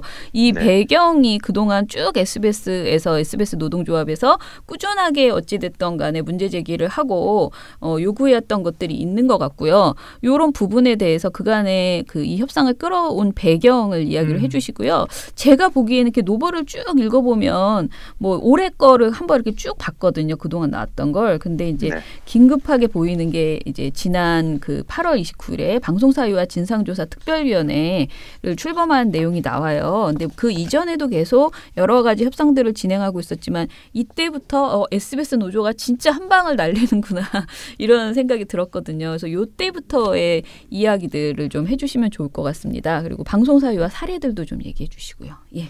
네. 그 8월 말에 저희가 그렇게 노보에 게재하면서 출범했다고 한 거는 뭐 사실인데 그때부터 뭐 조사를 시작했다는 건 아니고 그때부터 대내외적으로 공개를 했다라고 보시는 게 맞을 것 같고요. 이제 수년 전부터 특위라는 뭐 이름을 가지고 한 건 아니지만 이제 이 노동조합 차원에서나 아니면 사내 구성원들도 나름의 축적을 해온 것들이 있더라고요. 그런 조사 개별적으로도 조사해온 것들이 좀 집대성이 되는 계기가 됐다라고 보면 될 것 같고요. 그 이제 정치 권력이나 뭐 경제 권력 특히 요즘엔 그렇고 눈치 보기를 뭐 아예 거기서 자유로운 데는 뭐 뉴스타파 같은 데가 그럴 수도 있겠지만은 별로 없다고 보는데 근데 그런 부분은 오히려 좀 명확하게 들어오는 부분이 있어서 문제 제기가 내부적으로 막든 외부에서 지적을 하는 거든 좀 더 명확할 수가 있는데 이 사주 이른바 사주나 대주주에 대한 부분들은 좀 문제가 많이 다르거든요. 저희 태영건설, 태영이 저희 대주주였다가 2008년 이후에는 이제 태영이 대주주인 지주회사를 또 만들어서 그렇게 이 지주회사가 SBS의 지분을 가지고 SBS를 소유하는 구조로 소유와 경영의 분리를 하겠다면서 그렇게 나갔는데 근데 그 이전이나 그 이후에나 저희 회사가 이제 SBS가 27년이 됐는데 이 대주주, 이 태영, 그다음에 윤세영, 윤성민 이런 분들의 SBS에 대한 개입과 통제가 거의 변하지가 않았는데 이제 이 불법과 편법의 경계를 거의 뭐 오가면서 했던 부분들이 많이 있는데 특히 이게 이 주주에서 출범 때와 좀 궤를 같이 하는데 이명박 박근혜 정권이 출범한 그 때와 더 노골적으로 좀 진행이 된 부분들이 있고요. 오히려 지주회사가 출범하면서 더 노골적으로 된. 그러니까 시기가 좀 맞물려서 그런 부분이 있는 것 같아요. 사실 2008년에 지주회사 체제가 그 전부터 논의를 하다가 2005년부터 논의가 시작돼서 쭉 하다가 2008년에 됐는데 마침 또 이명박 대통령이 당선이 되고 하는 부분하고 됐는데 이 정권은 사실 공영방송이 지금 굉장히 좀 이슈고 홍역을 치르고 있고 근데 뭐 전망이 어쨌든 정권이 바뀐 이후에 보이는 거잖아요. 근데 5년마다 정권은 바뀌기라도 하는데 저희는 27년 동안 대주주는 그대로였기 때문에 그런 부분들이 계속 개입하고 통제하고 인사권을 가지고서 그런 부분들을 법적으로 권한이 없더라도 좌지우지를 했기 때문에 그런 부분들이 굉장히 내부적으로 문제가 됐었고 뭐 저희 노보 통해서 폭로를 좀 했습니다만 이 태영이 인수했던 인재 스피디움을 살리기 위해서 SBS를 동원하고 뉴스와 뭐 예능 교양 프로그램들 편성해서 한 것들이 뭐 대표적인 어떤 방송 사유화 사례가 되겠고요. 상시적으로 또 어떤 정권과의 관계라든지 그런 것들을 유지해야 되기 때문에 정권의 입맛에 맞는 보도나 아니면은 불편할 수 있는 보도들을 좀 나를 좀 무디게 하거나 특정 내용들을 드러내거나 그런 식으로 자잘하게 한 것들은 굉장히 많고요. 그것들을 또 대주주가 이거 이렇게라고 지시하는 게 아니라 그 하수인이 된 저희도 내부에서 적폐 인사들이라고 부르고 있는데 그런 분들이 더 나서서 적극적으로 그런 정권의 입맛에 맞도록 하는 대주주의 심기를 거스르지 않도록 하는 그런 쪽으로 유도한 부분들이 있었고요. 그러니까 주요 간부들은 여기에 또 적극적으로 복무하거나 아니면 소극적으로 이런 부분들을 좀 외면하거나 방치하거나 그런 식으로 SBS를 좀 망가뜨려 온 것들이 많이 있었고 그런 부분들을 저희가 문제제기를 좀 집중적으로 했던 겁니다. 일단은 박수택 기자의 그 이야기가 저번에 굉장히 취재 수첩 2009년 취재 수첩 해가지고 굉장히 이제 부각이 됐었는데요. 사실 박수택 기자가 이제 취재하신 이 내용이 원래 이제 환경 전문 기자이시고 당연히 그러니 4대강 관련된 보도를 했을 것이 그러니까 잘 하실 거다라는 기대감이 굉장히 이제 사람들에게 많이 있었어요. 박수택 기자에 대한. 그런데 이제 당시 이제 보도들이 이렇게 지금 와서 보니 굉장히 많이 이제 뭐 제어당했다 SBS로부터 그런 이야기들이 이제 나오는데 이게 단순히 그 이명박 정부가 자신들에게 불리한 내용이기 때문에 알아서 한 것이 아니고 이게 태영건설이라는 업체 때문에 좀 더 그 적극적으로 이 보도를 이제 못하게 한 것 아니냐 이래서 이제 우리가 사유화라는 이야기를 그러니까 다른 사안이면 그냥 정권에 아부하는 방송을 했다라고 얘기할 텐데 좀 더 사유화라는 말을 굳이 이 사안에 대해서 넣는 거는 이제 태영 때문이잖아요. 근데 정말 태영과 이 4대강의 이게 연결이 뭐가 있나요? 이런 부분이? 그러니까 태영 부분은 사실은 좀 오래된 사례기도 하고 저희가 태영이 이제 4대강 관련해서 4대강 건설 관련해서 그 여러 사업들을 수주를 해서 큰 이익을 올렸다는 부분들은 저희가 그런 정도까지는 확인을 했지만 그게 그러면 4대강 보도나 4대강 관련 비판 방송을 하지 않을 테니까 그 조건으로 뭐를 했다든지 그런 식의 거래까지는 저희가 확인할 수가 없는 부분이었고요. 다만 이제 박수택 기자 같은 경우는 이 대주주였던 윤세용 회장이 직접 불러서 박수택 기자한테 어떤 이런 4대강 정권 관련된 비판을 하지 못하도록 종용하고 거의 지침을 내리는 수준의 얘기를 했다는 게 박수택 기자의 기록과 증언을 통해서 저희가 확인이 됐고 그때 당시에도 사실 아주 일부에서지만은 좀 알려진 내용이었고요. 그리고 결정적으로 박수택 기자 어떤 보도 기사를 저희가 발제를 하잖아요. 기자들이 일선 기자들이 발제를 하는데 박수택 기자도 환경 전문 기자고 고참 기자였지만 마찬가지 시스템에서 발제를 하는데 그 보도국장이나 그 선에서 계속 커트를 하는 거죠. 그런 부분들이 문제가 되니까 회장이 부르기까지 하고 그러고도 말을 안 들으니까 그의 인사 때 정기 인사 때 박수택 기자를 환경 전문 기자에서 이제 논설위원실로 날려버렸고 논설위원실에 있으면서는 사실 신문들의 논설위원들은 칼럼이라도 쓰지만 사설을 쓰고 칼럼을 쓰지만 방송사의 논설위원들은 그런 면은 없거든요. 그런 면은 없고 저희 라디오 보도 관련 라디오 프로그램 진행 정도 하시고 가끔 뭐 저희 온라인 쪽에 칼럼을 쓰시기도 했지만 뭐 그 전까지는 현장 계속 어디 뭐 4대강 현장이든 어디든 계속 누비면서 다니셨던 분인데 그냥 사무실에 딱 해서 역할 굉장히 제한시켜 버리고 그렇게 계시다가 이제 지금 안식년 들어갔거든요. 안식년 들어가서 회사 이제 이 회사 생활은 접게 된 건데 그냥 그분 같은 경우는 자기가 현장에 계속 남겠다. 우리 해외에서 보듯이 백발을 휘날리는 기자로서 현장을 끝까지 지키겠다는 마음을 가지고 되게 열심히 하고 또 성과를 내고 있고 저희가 모두가 보직을 맡고 모두가 보도국장이 되고 사장이 되고 할 수는 없는 건데 앞으로 우리는 어떻게 해야 되는 건가 기자들은 그런 부분에서 한 모범 사례를 보여주고 계셨던 분인데 굉장히 그렇게 꺾여버린 것들을 전부 다 안타까워하는 부분인데 그런 게 이제 대주주가 어떤 정권의 이익을 위해서 혹은 거기에 아마 그럴 것이라고 추정되는 태영의 이익을 위해서 그렇게 기자를 날려버렸다는 것들이 굉장히 충격적이었고 그런 게 저희가 첫 번째 사례로 사실은 노보에 실었었는데 정말 상징적인 사건이라고 생각을 했기 때문에 이렇게 또 지적을 했던 거죠. 예, 그리고 이제 그 노보에서는 딱 이렇게 말했어요. 윤 회장의 보도 지침.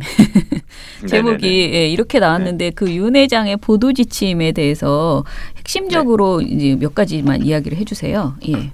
회장이 보도 지침이라는 게 이 박sek숙 기자 같은 경우는 그 말씀하신 걸 막 기록을 했잖아요. 말한 거를 기록을 해가지고 그게 딱 있으니까 명확하게 나오는데 다른 것들은 사실은 저희가 무슨 문선으로 정리해서 하다를 하고 그런 건 아니기 때문에 보도 지침이 딱 A 뭐 B 뭐 C 뭐 이런 식으로 나오진 않아요. 근데 어디 간부들을 모아놓고 무슨 얘기를 했다. 이를테면은 박근혜 정권한테 박근혜 정권이 잘 돼야지 우리도 잘 된다.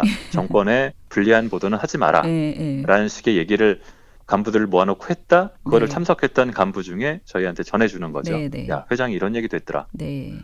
뭐 그런 식의 것들이 나오는 거고 이제 그 다음에는 저희 회사 내에 이른바 적폐 인사들, 회장과 부회장의 얘기들을 충실하게 이행했던 오히려 더 나서서 했던 분들 그런 분들이 그런 걸 실천하면서 야 이거는 얘기를 할 때 간간히 나오는 거죠. 왜 이렇게 하는 거예요? 물어보면은 회장이 뜻이야. 부회장이 뜻이야. 그런 부분들이 있고요. 또 그런 분들이 또 이상하게도 이명박 정권, 박근혜 정권 청와대에 뭐 홍보수석, 무슨 실장 뭐 그런 걸로 많이 가셨잖아요. 예, 그런 사장을 하고 본부장을 하고 있던 분들 그런 내부에서는 그렇게 충실하게 했던 분들이 정권으로 가서는 거기서의 또 충실한 입이 되고 하수인이 됐는데 그러면 여기서 했던 분이 글로 가서는 이쪽과의 연결고리가 전혀 없었겠냐. 그럴 리가 없잖아요. 그렇죠. 그런 식으로 진행이 됐지. 이 의보에서 되게 웃기는 게요. 저희 입장에서는 참 옳은 말이기도 해요. 클로징과 앵커 멘트에는 품격이 있어야 한다라고 윤 회장이 말을 했더라고요. 그러면서 잘 모르면서 시니컬한 클로징을 하는 것은 비신사적 행위다. 요즘 그 TV조선의 모 앵커, 전모 앵커가 떠오르는 그런 말 비신사적이죠. 그런데 말은 참 좋은 말인데 도대체 이 말을 누구를 생각하고 이 어느 당시에 윤 회장이 이 말을 한 건가요? 그때 당시에 앵커를 했던 분이 저희 김성준 앵커였던 것 같은데요. 굉장히 앵커 멘트로 화제가 늘 되었었잖아요. SBS에. 김성준 앵커가 김성준 선배가 그때 2014년 말에 물러났죠. 근데 그때 클로징 멘트를 어쨌든 촌철살인이라는 얘기까지 들으면서 나름의 비판적인 멘트들을 많이 했는데 근데 저희가 내부적으로 봤을 때는 김성준 앵커가 굉장히 그렇다고 평소 성향이나 그런 게 진보적인 분은 아니고 다만 어떤 그런 부분들 균형을 좀 나름 맞추려고 굉장히 노력한 앵커 멘트와 클로징이었기 때문에 내부에서 봤을 때는 뭐 저거는 더 비판을 세게 할 수도 있는데 좀 저 정도로 하고 마네 그런 아쉬움을 가진 분들도 괜히 많이 있었어요. 내부에서는. 오히려. 근데 그 정도도 용납이 안 되는 수준의 앵커 멘트라고 봤던 거죠. 그리고 뭐 본인도 그렇게 얘기 안 하고 아무도 회사 그 상부에 있는 분들이나 그렇게 얘기를 안 하지만 저희가 뭐 지금은 이제 공공연하게 얘기가 되는 거니까 친박에서 아니면 박근혜 정권에서 김성준을 잘라라 라고 얘기를 했기 때문에 김성준 앵커가 바뀌게 됐다. 그리고 그 전에 앵커를 했었던 신동욱 앵커가 무슨 굉장히 문제가 있고 이상한 인사라는 게 아니라 김성준이 눈에 가시니까 김성준을 날려라 라는 부분들이 됐었던 거고 그게 그 전에 나왔던 물러나기 바로 한 몇 달 전에 나왔던 게 그 회장의 문건 같은 건데 비서실에서 작성한 거기에 이제 클로징 멘트 부분을 그렇게 언급을 한 거는 이건 사실상 그 클로징 멘트를 하는 게 누군데요? 김성준이죠. 김성준을 빼라. 그 얘기로 볼 수밖에 없는 거죠. 그래서 김성준이가 또 돌아오셨을 때 또 화제가 많이 됐어요. 박근혜 정부 입김으로 잘린 게 아니냐 이런 논란이 또 있었죠. 그러고 뭐 또 7개월 만에. 또 그 얘기까지는 또. 아무튼 지금 이런 보도 지침, 이런 문제 때문에 결정적 계기가 돼서 이번 단협이 노사 협상이 이루어진 거 아니겠습니까? 그래서 노사 합의 얘기로 좀 넘어갔으면 좋겠네요. 자, 그러면 이제 그 노사 합의된 내용에 대해서 기본적으로 좀 얘기해 주세요. 일단은 사장 임명 동의제부터 해서 이게 엄청난 화제가 되고 있어서 어떤 의미가 있는지 좀 구체적으로 말씀해 주시면 좋겠습니다. 그러니까 저희가 원래 요구했던 거는 사실 대주주의 의결권을 SBS 법인으로 신탁을 하고 의결권 신탁 부분하고 사장 추천제를 얘기를 했습니다. 왜냐면은 저희가 대주주가 사실 선수를 쳤단 말이에요. 저희가 노보를 8월 말부터 내면서 이 회장님의 보도지침 폭로를 하고 문제 제기를 하니까 저희는 그 다음부터는 이제 처음에는 저희가 좀 지르면서 그다음에 협상을 시작하기 위한 전술의 차원에서 좀 질러놓고 이제 얘기합시다 해가지고 그런 부분으로 차근차근 스텝을 밟아나갈 생각이었는데 약간 대주주 측에서 선수를 쳐서 9월 11일 날 사임한다는 발표를 해버린 거죠. 그러고 저희 노조에는 사실 아무런 통보도 없이 갑자기 그 윤세영 회장이 담화를 발표한다는 소식이 전해지더니 3시에 그냥 사내에 틀어버렸거든요. 저희는 그 사내 방송 또 노조가 있는 저희 사무실이 14층에 있는데 노조가 있는 층에는 사내 방송이 안 나와요. 회사에서 뭐 노조 측에는 뭐 필요가 없다고 생각했는지 안 나오는데 다른 사무실은 다 나오잖아요. 그래서 회사 내부에 있던 사람들이 연락이 오는 거예요. 야, 방송 나오는데 회장 담화 발표한다는데 이게 뭐냐고. 그래서 우리도 모르는 내용인데 뭐야. 근데 회장이 이런 식으로 녹화해가지고 사내에 틀었던 적이 한 번도 없거든요. 이런 식의. 그래서 이렇게까지 할 정도면은 이거는 사임밖에 없다. 사택밖에 없는데 이걸 왜 이렇게 하는 거지 싶고서 저희도 사내 채널을 틀어서 보니까 발표를 하시더라고요. 사임한다는 발표를 했는데 그래서 다 물러난다. 내가 이제 근데 그 사임한다는 그 내용에 보면은 상법에 규정한 이사 임명권은 유지한다. 딱 그 내용이 남아 있는 거예요. 근데 이사 임명권은 결국은 인사권을 갖고 있는 건데 인사권을 가지고 자기가 물러나서도 인사는 계속 하겠다. 근데 그걸로 이제까지도 어떤 홀딩스 저희 지주회사에는 지분을 가지고서 지주회사의 권한은 있지만 자회사인 SBS에는 권한이 없는데도 SBS를 다 개입하고 좌지우지하고 보도지침 내고 뭐 다 해왔거든요. 이사 임명권을 가지고 있다는 건 여전히 그렇게 하겠다는 거라고 저희는 생각을 했기 때문에 그걸로는 안 된다. 근데 대주주는 그걸로 끝내려는 생각이 있었던 것 같아요. 물론 내가 물러나니까 된 거 아니냐라는 쪽으로요. 그런 쪽이었기 때문에 저희가 그것만 가지고는 당연히 안 된다. 내용 실질적으로 우리가 여러 가지 뭐 폭로를 하고 뭐 드라이브를 걸고 한 거에서 얻은 게 아무것도 없다라는 생각을 가지고 진행을 계속 해왔던 거고요. 결국은 협의를 해서 한 부분이 이제 사장과 그다음에 이 편성이 또 굉장히 중요하기 때문에 편성, 시사교양, 보도 부문 여기 최고 책임자들에 대해서는 사원들이 임명 동의제를 실시하자. 근데 이 임명 동의제를 하자는 거의 의미가 여전히 대주주가 이사 임명권은 갖고 있는 겁니다. 갖고 있는데 사장을 임명을 해요. 그리고 사장이 각 지금 말씀드린 세 부문을 비롯한 여러 부문들의 최고 책임자들은 임명권을 갖고 있어요. 그러니까 사장을 임명하고 사장들이 또 임명하고 그런 식인데 그거에 대해서 사원들이 동의하지 않으면은 철회를 해야 되는 거거든요. 그러니까 그렇게 견제할 수 있는 장치를 제도적인 장치를 처음으로 만들어냈다. 이거는 한겨레가 이제 사장을 투표를 해서 하고 있으니까 한겨레를 제외하면은 이런 식의 제도를 갖고 있는 데는 최초죠. 한국에서는 아무도 없죠. 특히나 방송계에서는 최초의 지금 성과로 좀 꼽히고 있습니다.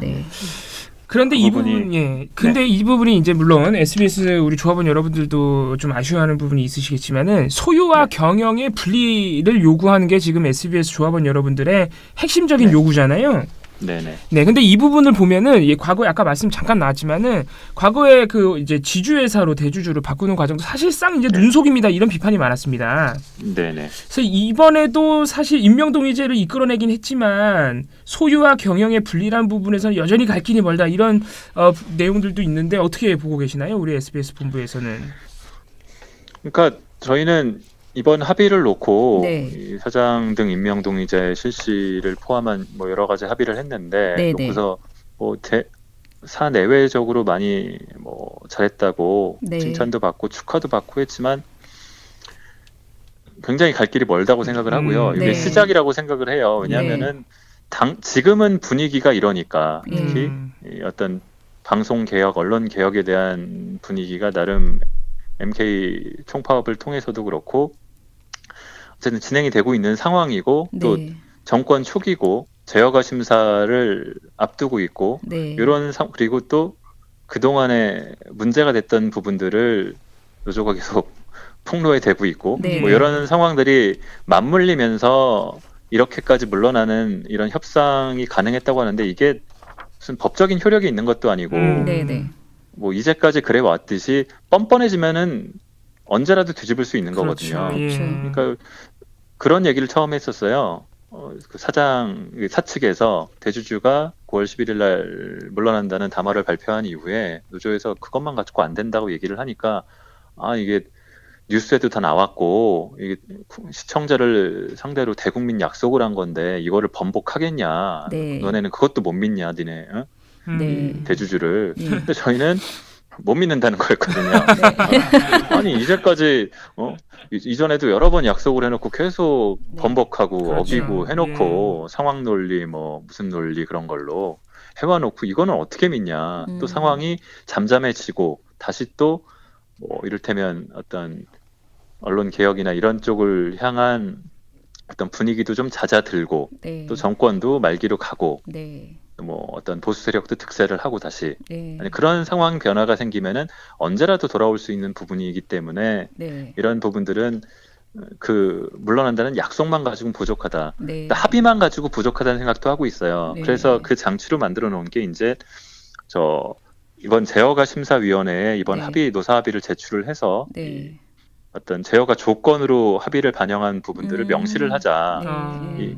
제어가 조건에 들어가는 거는 뭐 법은 아니지만 거의 법과 다름없이 왜냐하면 제어가 조건을 저희가 지키지 않으면은 3년 뒤에 또 제어가 심사가 왔을 때 그건 굉장히 크게 문제가 될 수 있는 거기 때문에 방송사는 지키지 않을 수가 없잖아요. 근데 그런 부분까지도 넣었지만 저희는 그렇다고 해도 사측에서 여러 가지 그 어떤 실천에서 있어서 현실에서 좀 적용해가는 부분에서는 꼼수를 부리거나 좀 다른 장난들을 칠 수 있는 여지는 여전히 많다고 생각을 하고요.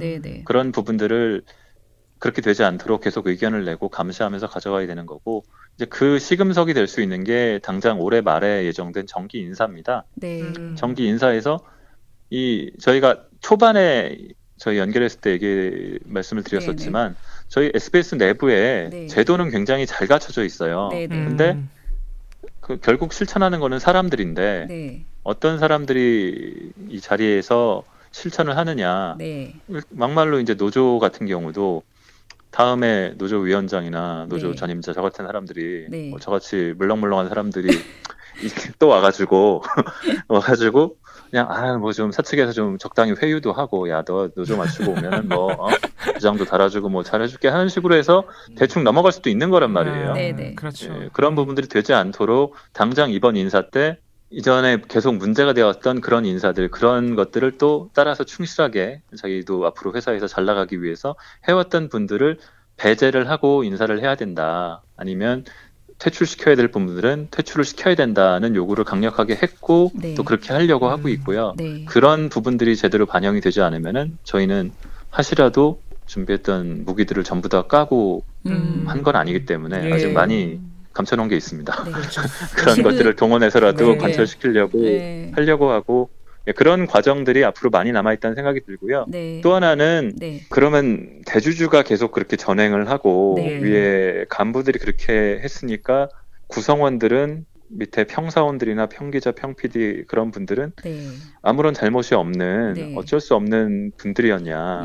저를 포함해서 그 체제에 소극적으로 어떤 순응해 왔던 사람들이 네네. 굉장히 많은 거거든요. 네네.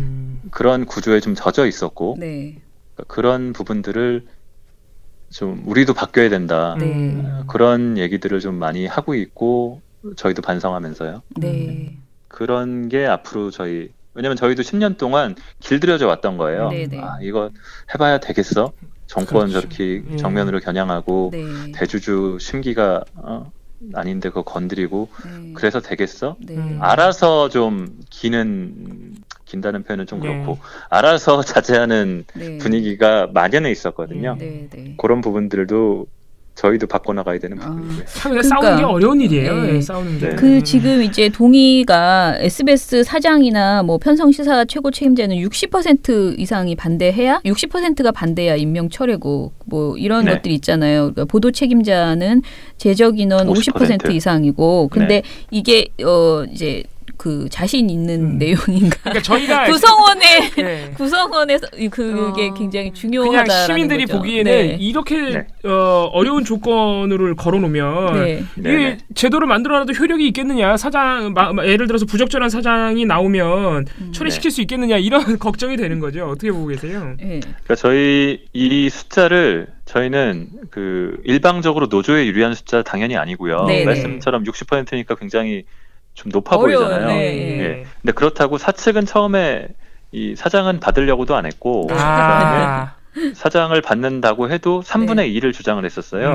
근데 3분의 2는 정말 어려운 숫자라는 생각도 좀 들고 60%는 저희가 좀 절충한 게 노사 양측이 부담되는 숫자라는 생각이 좀 들고 그다음에 저희 노조 측면에서만 보면은 그 저희 노조 조직률이 노조 가입률이 지금 75% 정도 돼요. 그렇군요. 네, 75% 정도인데 그 사실은 저희가 요즘엔 좀 요 투쟁에 전념하느라고 우리 노조 가입률을 높이기 위한 작업들을 조금 좀 그렇게 열심히 하지 않은 면들이 있는데 뭐 그렇게 하면 조금 더 올라갈 수 있는 부분들도 있고요.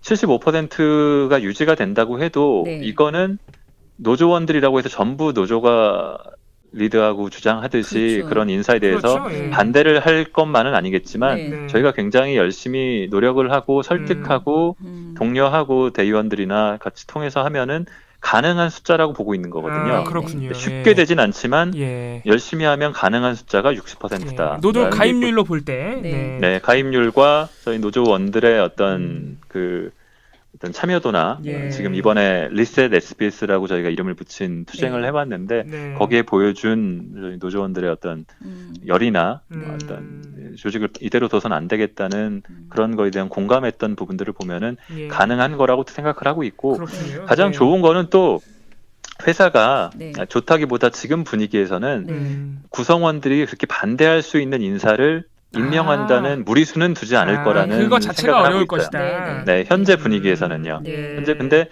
이거는 제도기 때문에 현재 이번 인사만을 놓고 보는 게 아니라 앞으로 몇 년을 계속 지켜봐야 되는 거기 때문에 그때 상황들까지 이렇게 보고서 60%라는 거는 그런 의미로 보시면 될 것 같습니다. 뭐 앞으로 더 궁금한 얘기가 계속 저희가 오늘 너무 한꺼번에 많이 여쭤봐가지고 너무 시청자에게 다음에는 안 나오려고 제가 왜 더 물어보면 하나 더 우리 배나 활동가가 또 하나 더 KBS에서는 리셋이라는 거를 SBS로 주워갔다. 맞아. 그렇게 말씀하시던데요. 그런 의혹을 제기하고 있는데 혹시 그 부분에 대해서는 어떻게 생각하시나요? 그 리셋 부분은 저희가 KBS가 2012년에 그때 파업할 당시에 썼다는 거를 알고 있고 그래서 사실 저희 내부 그 전임자들은 좀 반대했어요. 그렇군요. KBS 너무 KBS 거 아니냐. 근데 했는데 뭐 저희 윤창현 본부장이 그래도 리셋만한 게 없더라. 그래서 KBS에는 자기가 양해를 좀 구할 테니까 우리도 리셋 한 번만 쓰자. 이렇게 해가지고 하고 그때 언제죠? 한 몇 주 된 것 같은데 그때 저희 광화문 쪽에서 집회했을 때 그때 문화제 했을 때인가요? 돌마고는 아니었던 것 같은데 그때 했을 때 나가서 발언을 아예 그렇게 했어요. 그 리센 얘기를 하면서 자 MBC, KBS 다 파업 승리하고 SBS도 협상 타결에 승리하고 그런 날 우리가 이 리셋에 대한 저작권료를 맥주를 한번 쏴가지고 갚겠다. 그래서 저희가 이제 이번에 협상 타결됐을 때 그게 딱 생각이 나가지고 우리 본부장한테 아니 이거 우리 맥주 쏘기로 한 거 지켜야 되는 거냐 하니까 본부장이 아직 MK가 승리하지 않았기 때문에 좀 기다려보자. 그렇게 좀 넘어간 적이 있는데요. 하여튼 뭐 그런 상황이에요. 같이 리셋을 해야죠. 그렇죠. 다 같이 지금 해야 되는 상황입니다. SBS가 지금 상대적으로 우리 대중적으로 좀 뭐라 할까요? 관심이 떨어져서 그렇지 사실 그 대주주 태영그룹의 어떤 전횡 이런 부분이 상당히 고질적인 문제입니다. 여전히 소유와 경영의 분리 이 부분이 참 갈 길이 멀다. 이런 말씀으로 오늘 좀 종합해 볼 수 있겠습니다. 저희 앞으로 심영구 기자 계속 하실지 모르겠으나 SBS에 꾸준히 좀 소식을 여쭤보도록 하겠습니다. 오늘은 여기까지 해서 줄이도록 하고요. 우리 심영구 기자님과는 인사하도록 하겠습니다. 감사합니다. 예, 고맙습니다. 예. 언론들이 이명박근혜 아바타입니까? 실망입니다. 4차 산업혁명은 이미 우리 곁에 와 있습니다. 민원연은 4차 산업시대를 맞아 언론의 미래만 보고 가겠습니다. 우리나라의 기울어진 언론 지형을 바로잡을 단체 누굽니까? 민원연의 미디어 달곡기.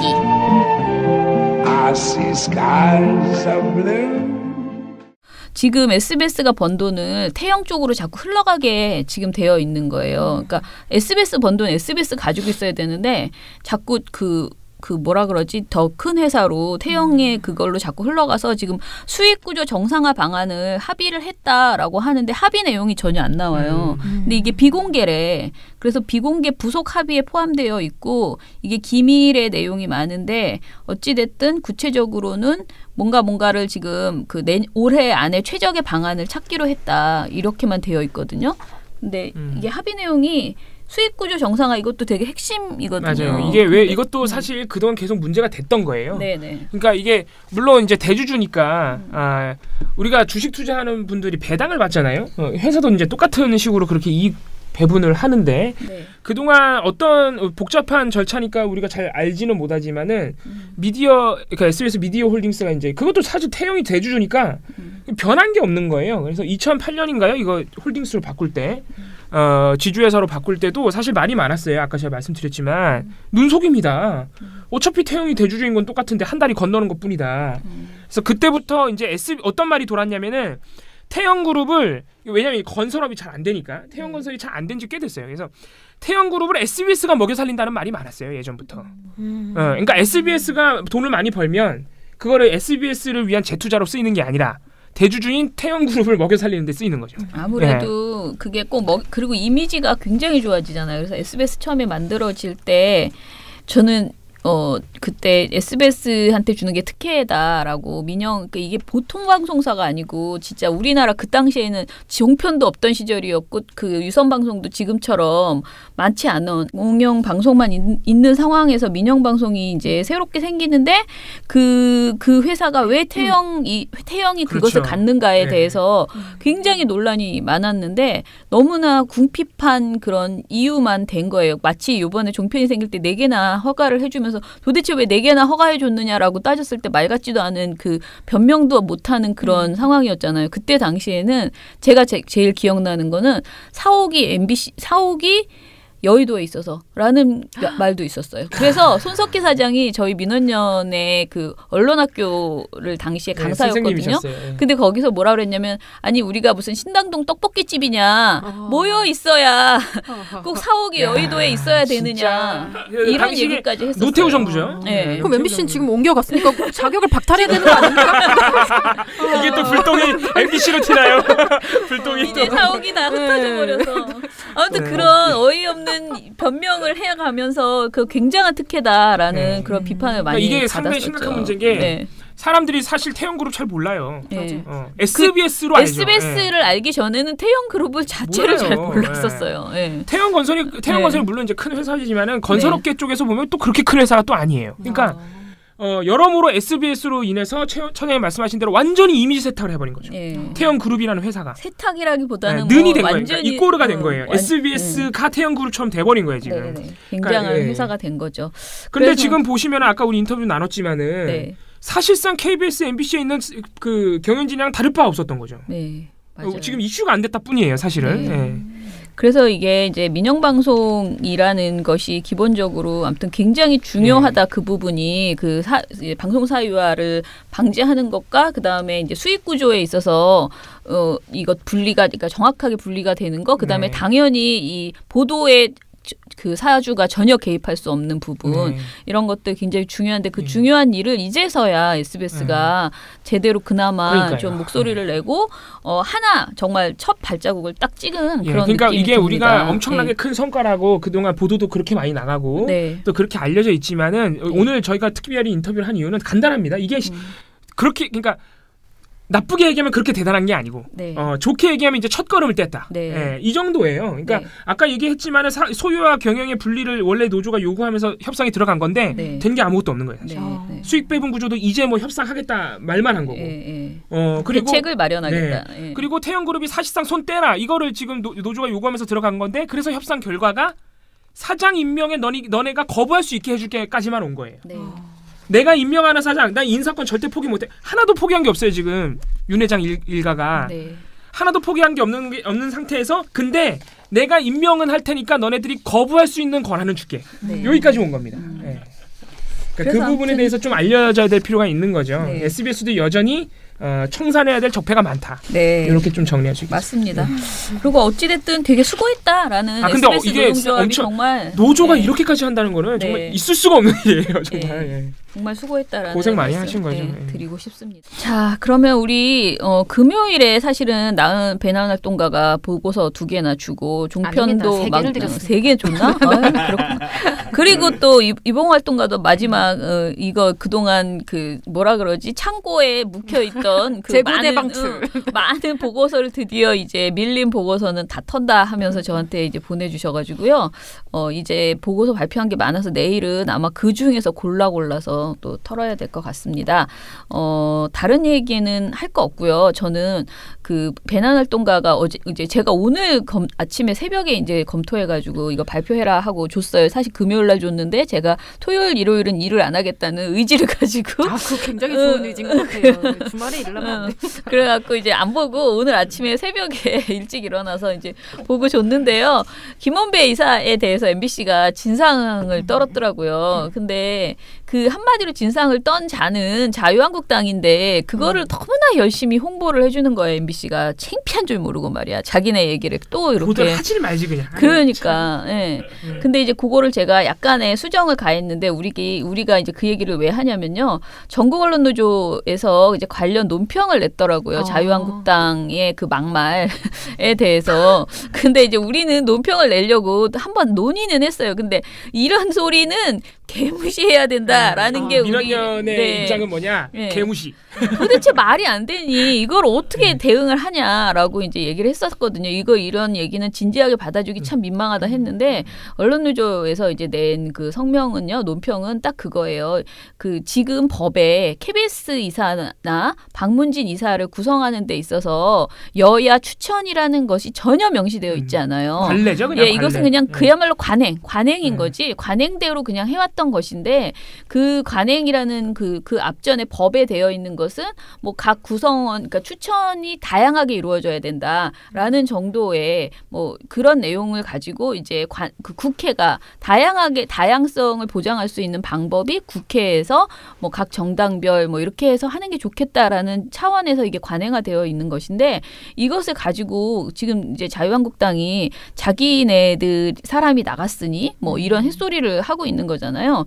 근데 이것에 대해서 이제 언론노조에서 국회는 한마디로 빠져라 이 논의에서 이번 이 보궐이사 선임에서는 방통위에서 적임자를 구해서 빨리빨리 추천을 해서 해야지 지금 국회에서 뭐 자유한국당이나 더불어민주당조차도 여기 껴가지고 이거 우리가 추천해가지고 뭐 어쩌고 저쩌고 이러면서 날 새면 진짜 방송 정상화가 너무나 늦어지기 때문에 제발 그 말도 안 되는 그 우기기 전략 정말 지겨운 우기기 이거 좀 그만하시기 바라고요. 그래서 MBC가 정말 저는 이번에 보고서 수정하면서 그런 얘기를 했는데 MBC의 이 모든 방송 사유와 보도들 있잖아요. 이거를 진짜 방심위가 앞으로 구성되는 4기 방심위가 제대로 심의를 하셔야 돼요. 이거는 그냥 뭐 이렇게 통으로 묶으면 한 100건은 될 텐데요. 이 최근 들어서의 MBC의 그 방송 사유와 작년 올해 합치면 100건 넘어요. 예, 보도 사유와 이거는 통으로 진짜 대책을 세우셔야지 되는 그런 사안이에요. 이건 거의 진짜 제허가를 안 해줘야 될 판이에요. 네, 맞아요. 그래서 이 사안에 대해서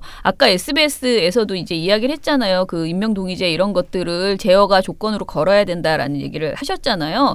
근데 MBC, KBS는요. 사장만 바뀌어서는 안 되고요. 분명히 제허가 과정에서 다시 이런 일이 재발하지 않도록 아주 굉장히 구체적인 조건을 걸어서 조건을 해서 그러니까 조건부 제허가를 해주지 않으면 안 되고 진짜 TV조선보다 훨씬 더 깐깐하게 이 그 기간별로 다시 한번 제어가를 해서 이게 방송이 진짜 실효적으로 바뀔 수 있도록 하는 부분이 반드시 있어야 된다. 그리고 그렇게 그 제어가 과정을 통해서 고대영 사장과 김장겸 사장의 그 방송사 두 KBS, MBC가 얼마나 심각한 문제가 있었는지를 정확하게 보여줘야 이후에 새 사장이 들어오고 새 경영진이 구성되더라도 그 결과에 의거해서 그 어떤 적폐를 청산할 수 있다라는 생각이 들어요. 그러니까 안 그러면은 계속 방송장악 논란에 계속 휘말릴 거거든요. 그래서 진짜 이번 제어가가 굉장히 중요하다. 지상파 제어가가. 그래서 KBS, MBC는 물론이고 SBS까지 기존의 그동안의 3년의 방송을 정확하게 평가하시고 얼마나 그 정부의 어떤 입김의 권력에 순치되어서 엉망인 방송을 만들었는지를 평가를 내리고 그 토대 위에 정상화에 대한 어떤 깐깐한 조건을 걸어달라라는 얘기를 다시 한번 하면서 오늘 방송을 마치겠습니다. 저희는 내일부터는 이제 다시 보고서를 열심히 털어드리도록 하겠습니다. 민원연의 미디어 탈곡기는 내일도 열심히 털어드리겠습니다. 탈탈탈. 안녕.